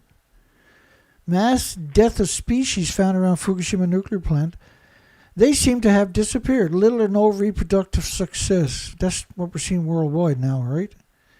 It is evident biota around the nuclear power plant has been affected since the nuclear accident. And this story is back to that 2019 story that I just showed you 2 headlines from. Lessons learned from an extraordinary case of soil decontamination. Extraordinary cases, right? By 2019, Fukushima decontamination efforts had generated 20 million cubic meters. The numbers are actually 30 million, right? And cost about 24 billion euros. Decontamination activities have mainly targeted agricultural landscapes and residential areas. So mainly farmers' fields, not surrounding farmers' fields, but farmer fields themselves. Wait, what did they explain to you pretty good here? What do you mean by decontamination? Activities mainly targeted agricultural landscapes, residential areas. The forests weren't cleaned up because of the difficulty and the very high costs, the expenses. That these are, so they're talking about 3% of the land is all they picked up the topsoil from, which just before they announced they were going to do it, I was saying that's how, because there was a story about after the Gulf War in Kuwait, and one of the soldiers came back. He was a nuclear cleanup professional with the military, and he would work with Doug Rourke, right, Dr. Doug Rourke, who was tasked by the Pentagon to clean up the depleted uranium munitions they used outside of Kuwait, the highway of death, right? Where they came in, they shot up all the Mercedes and Rolls Royces full of the loot from the jewelry stores and the banks and everything was stolen by Saddam Hussein's bath party when he invaded Kuwait. And he was talking about, here's the rules, he said, that if we find a speck of depleted uranium, we're supposed to build a fence 900 feet around circumference around it. We're supposed to put 12 feet high. We're supposed to put and barbed wire. We're supposed to put international signs on it of all languages as a radioactive site and leave it alone. Which is what you should be doing with the entire country of Japan, see? As they cover 75% of the surface area located within the radioactive fallout zone. But the food was banned in 14 prefectures, which meant 14 prefectures is actually the fallout zone. Otherwise, they wouldn't have banned the food by 55 countries for a decade. These forests constitute a potential long-term reservoir of radiocesium. Again, they're only acknowledged in radiocesium, which is insane to suggest that that's the only thing that fell out of the sky. And this blows me away. You got people riding past one-ton bags. And remember what I was telling you earlier, normally they would put a 6-foot buffer around these bags to protect people that are walking past them, right? In cultivated areas within a special decontamination zone, the surface layers of the soil removed from a depth of 5 centimeters and replaced with a new soil made of crushed granite available locally. So you can't use anything locally, my goodness. So the surface layer down to 5 centimeters. So that's 2 inches. Just go ahead and try to scrape up the top 2 inches of soil, and you'll appreciate how difficult that is. I got studies that are claiming that it didn't go below that depth, by the way, which is simply ludicrous to suggest it. And so one of the options they do is they stack clean bags or bags of good soil on top of it and around it. Another thing they do is they just bury it in the ground, because nobody's going to find that in 5 or 10 years. So they're getting exceptional doses, those victims. These are the homeless, the destitute, the victims of society, the immigrants that don't speak the language. In areas further from the plant, substances known to fix or substitute for radiocesium. You can't fix radiocesium or substitute it. Potassium fertilizer, zeolite powders have been applied. Like, you can't neutralize radiation, so you can't substitute it. That's an incredible statement they're making there. That's a despicable lie. Substance known to fix radioactive fallout. Fix! Like potassium. Fix it! Fix it! I'm sorry, I didn't mean to yell, folks. I was so upset today when I was putting this together and I was reading this, and I was just...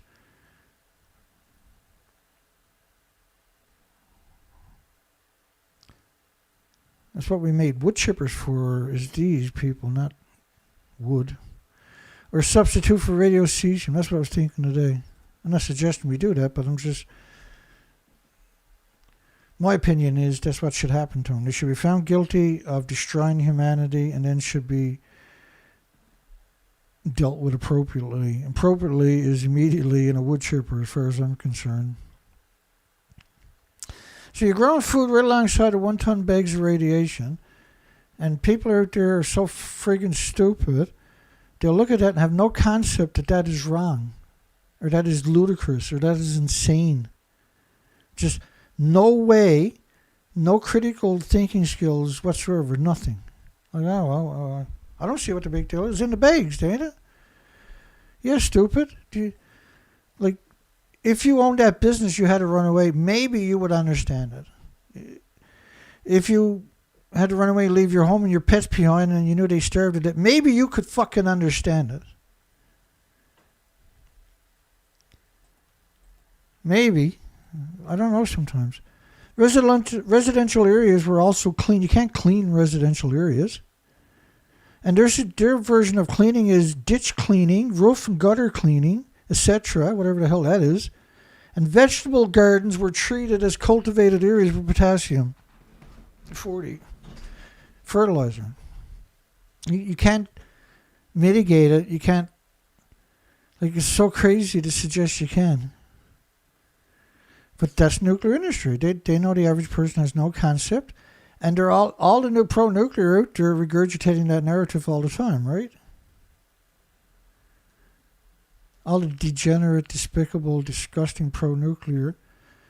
Pro-nuclear are just nothing but degenerate monsters. They're actual monsters. Delivery of radioactive soil to interim storage begins in Fukushima. I got a date on this? No, that's that story. Back to 2015. Delivery. Bags of the radioactive waste are piled up in temporary storage site. We already covered that, didn't we? Yeah, we covered that story. 22 million cubic meters created by the meltdown. But nothing got out, Dana. Just tritium. So all of these stories are lies. That's what they're saying, right? And it's by the same media telling you it's tritium. The same media that told you these stories here, that's their evidence, are now after telling you this didn't happen, that only tritium got out. That's their stories. And if you go look up the stories, you won't find them on their site no more. Fukushima radioactive particle release was significant. Science Daily. I actually sent them an email, the editors, this morning. They pissed me off that much. I call them monsters and scumbags too. But a bunch. Every academic study that I found today on that site was pure propaganda. Every single one was just revolting propaganda. And again, they were talking about the CMP particles, cesium-rich microparticles. So the type of particles, instead of the 30 million 1-ton bags, they're saying, well, they found some particles. Of course they did. They got 30 million 1-ton bags. So that study is about you never comprehending that exists. In the immediate aftermath of Fukushima Daiichi nuclear event, it was thought that only volatile gases radionuclides like cesium and iodine were released. Like, why would you think only cesium and iodine was released? You despicable sack of doo-doo. And in recent years, it became apparent that small radioactive particles termed cesium-rich microparticles were also released. So that study is about pretending that didn't happen.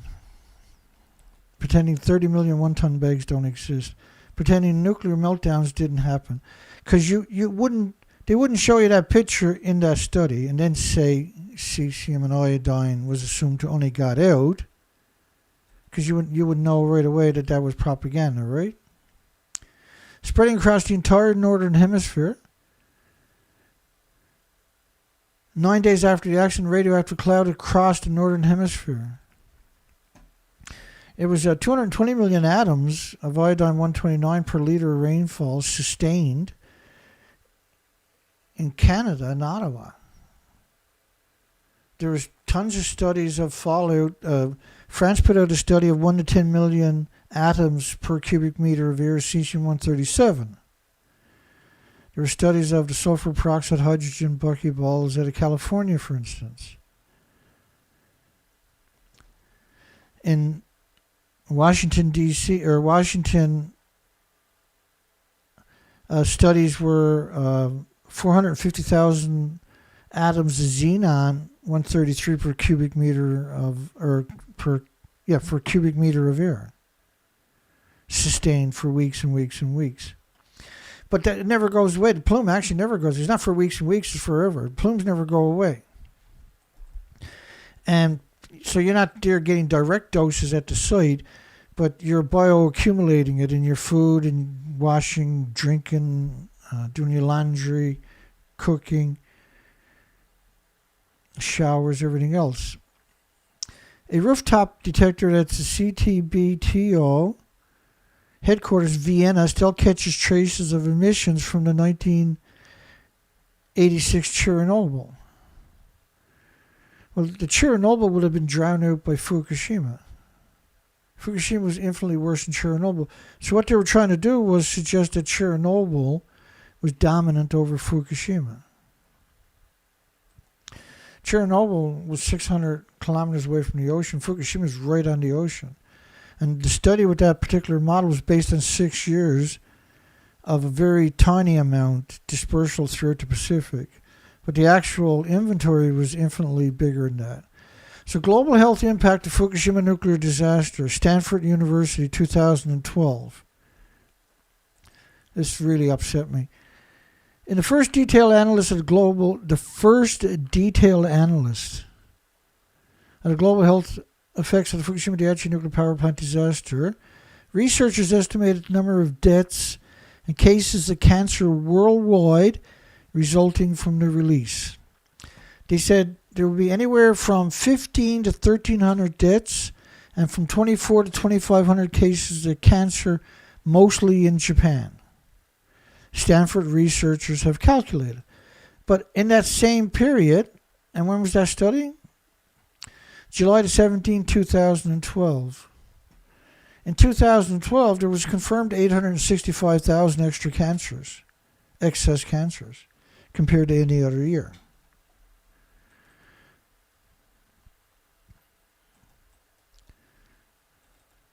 The numbers are in addition to the roughly 600 people died was caused by the evacuation of the nuclear meltdown area. So first off, you evacuated post-Fukushima. There's been massive cyclones, typhoons, and hurricanes that we've never seen pre-Fukushima. And we've evacuated tens of millions of people, for instance, in Asian countries, and we've never seen 600 people drop dead. Ever. But what was interesting was in 2019, in the congenital heart disease, operations rose 14.2% after Fukushima accident per 100,000. So that's 14,200 children need open heart surgery post-Fukushima across the entire country. So you got 14,200 children need open heart surgery. You had an extra 865,000 cancers. You had 6 out of 10 children with diabetes. You had 13,646 children out of 38,000 with thyroid tumors of 2 centimeters or larger on a gland that's only 3 centimeters by 5 centimeters.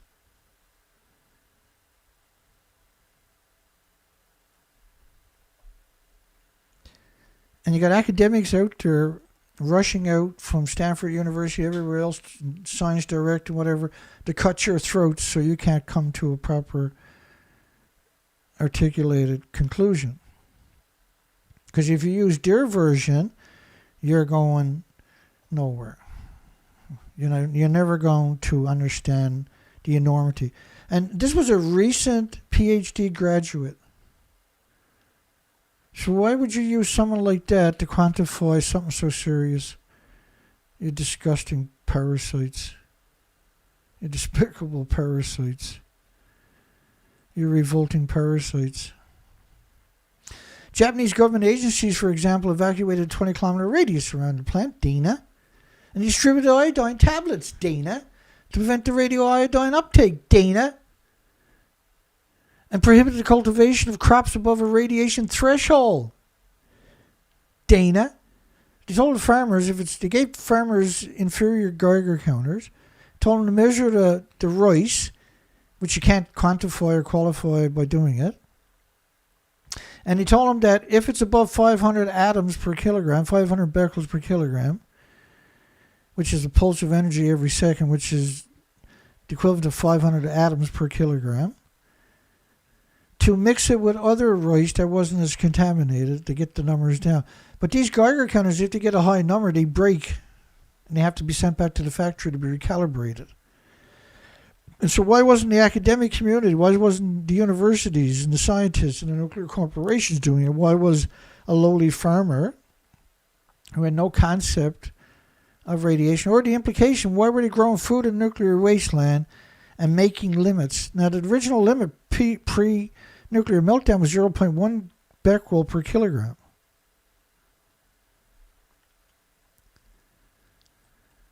Authorities hid the radioactive plume forecast. They didn't evacuate people to avoid the evacuation. It was revealed. It's akin to murder, indeed.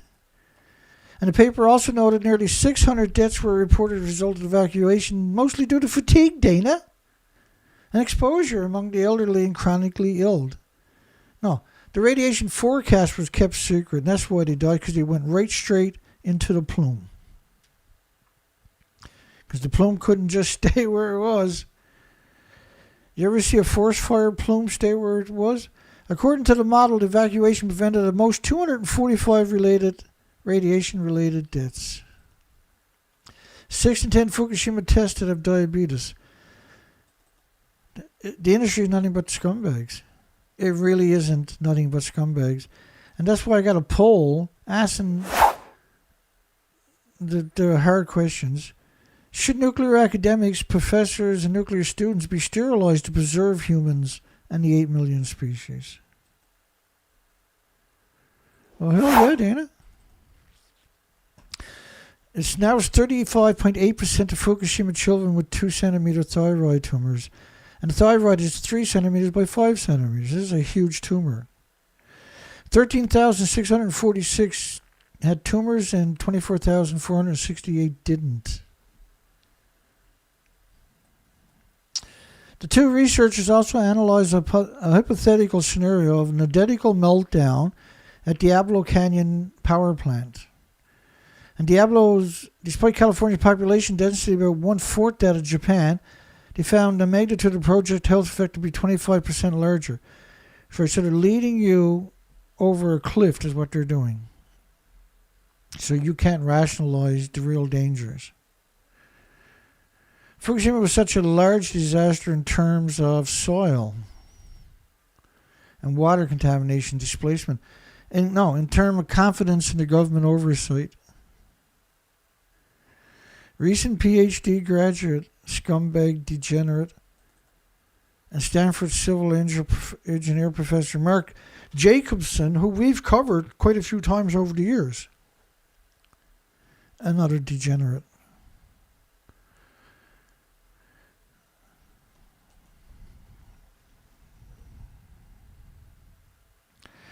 I guess we'll quit right there, will we? Quit way ahead, Dana. Yeah, we'll give it up right here. It's officially Christmas in 2 minutes. It's officially Christmas, I guess. We're on till. It's 12 o'clock in another minute. And I come in and say goodnight to everybody and Merry Christmas to everybody.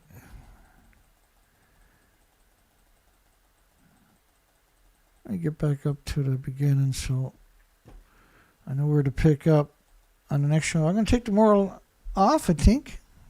Yeah, I'll take tomorrow off. I'm sorry. I'll give you guys tomorrow off. Because that's what it basically amounts to. You're going to show up if I show back up. And so if I take tomorrow off, then you're forced to take tomorrow off too. There's about 60 million tons of contaminated soil that's being stored, planned to be stored, outside the Fukushima so some Daiichi people perimeter say fence. 60 million one-ton bags. I only say 30, right? So I'm the good guy. Let's close the poll down. Because we're at the witching hour now by the looks of it.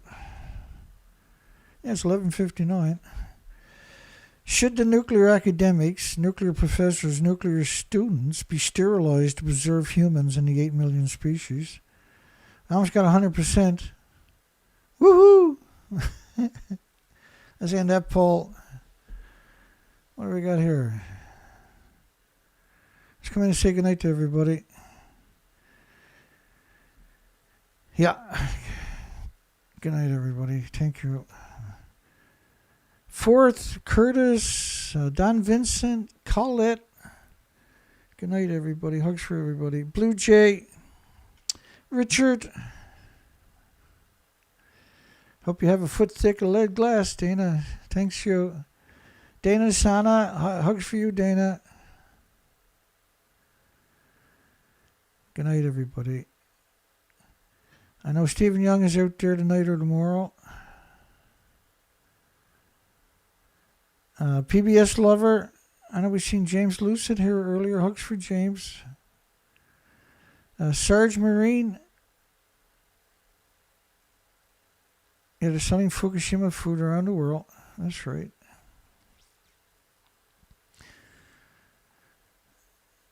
And we send out our admiration for all of those who've been here for many years. Most of you people have been here for quite a few years. My goodness. Jeffrey Brown. Hi, Jeff. And Conrad. There's many people who come and went over the years. My goodness, isn't it? Yeah, it's a small group. James Lucid. Good night, everybody. Timeless Truths. Spray and neuter responsibly that's in reply to my poll tonight. Nice one, Dana. Should nuclear academics, professors, and students be sterilized to preserve humans in the 8 million species? We nailed that one. Yeah, we're going to take a day off tomorrow. It's going to be rough on me. Scott Rutherford. Did I get everybody? I think I got everybody. So let's roll it out, I suppose. It's hard to believe in another week we'll be saying 2024.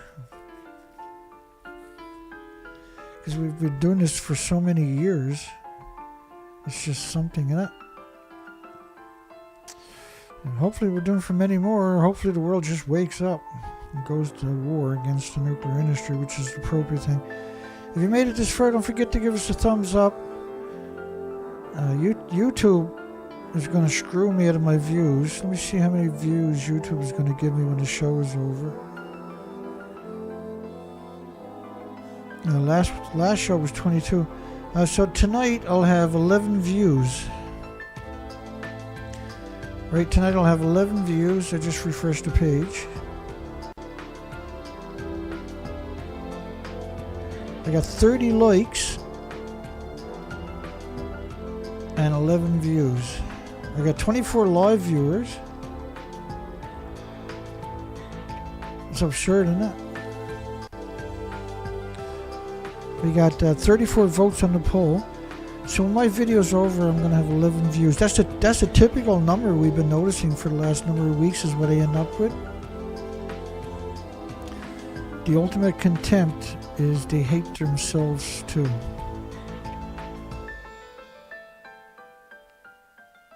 Okay, we'll see everybody next show. Take care, folks. Merry Christmas and hugs for everybody.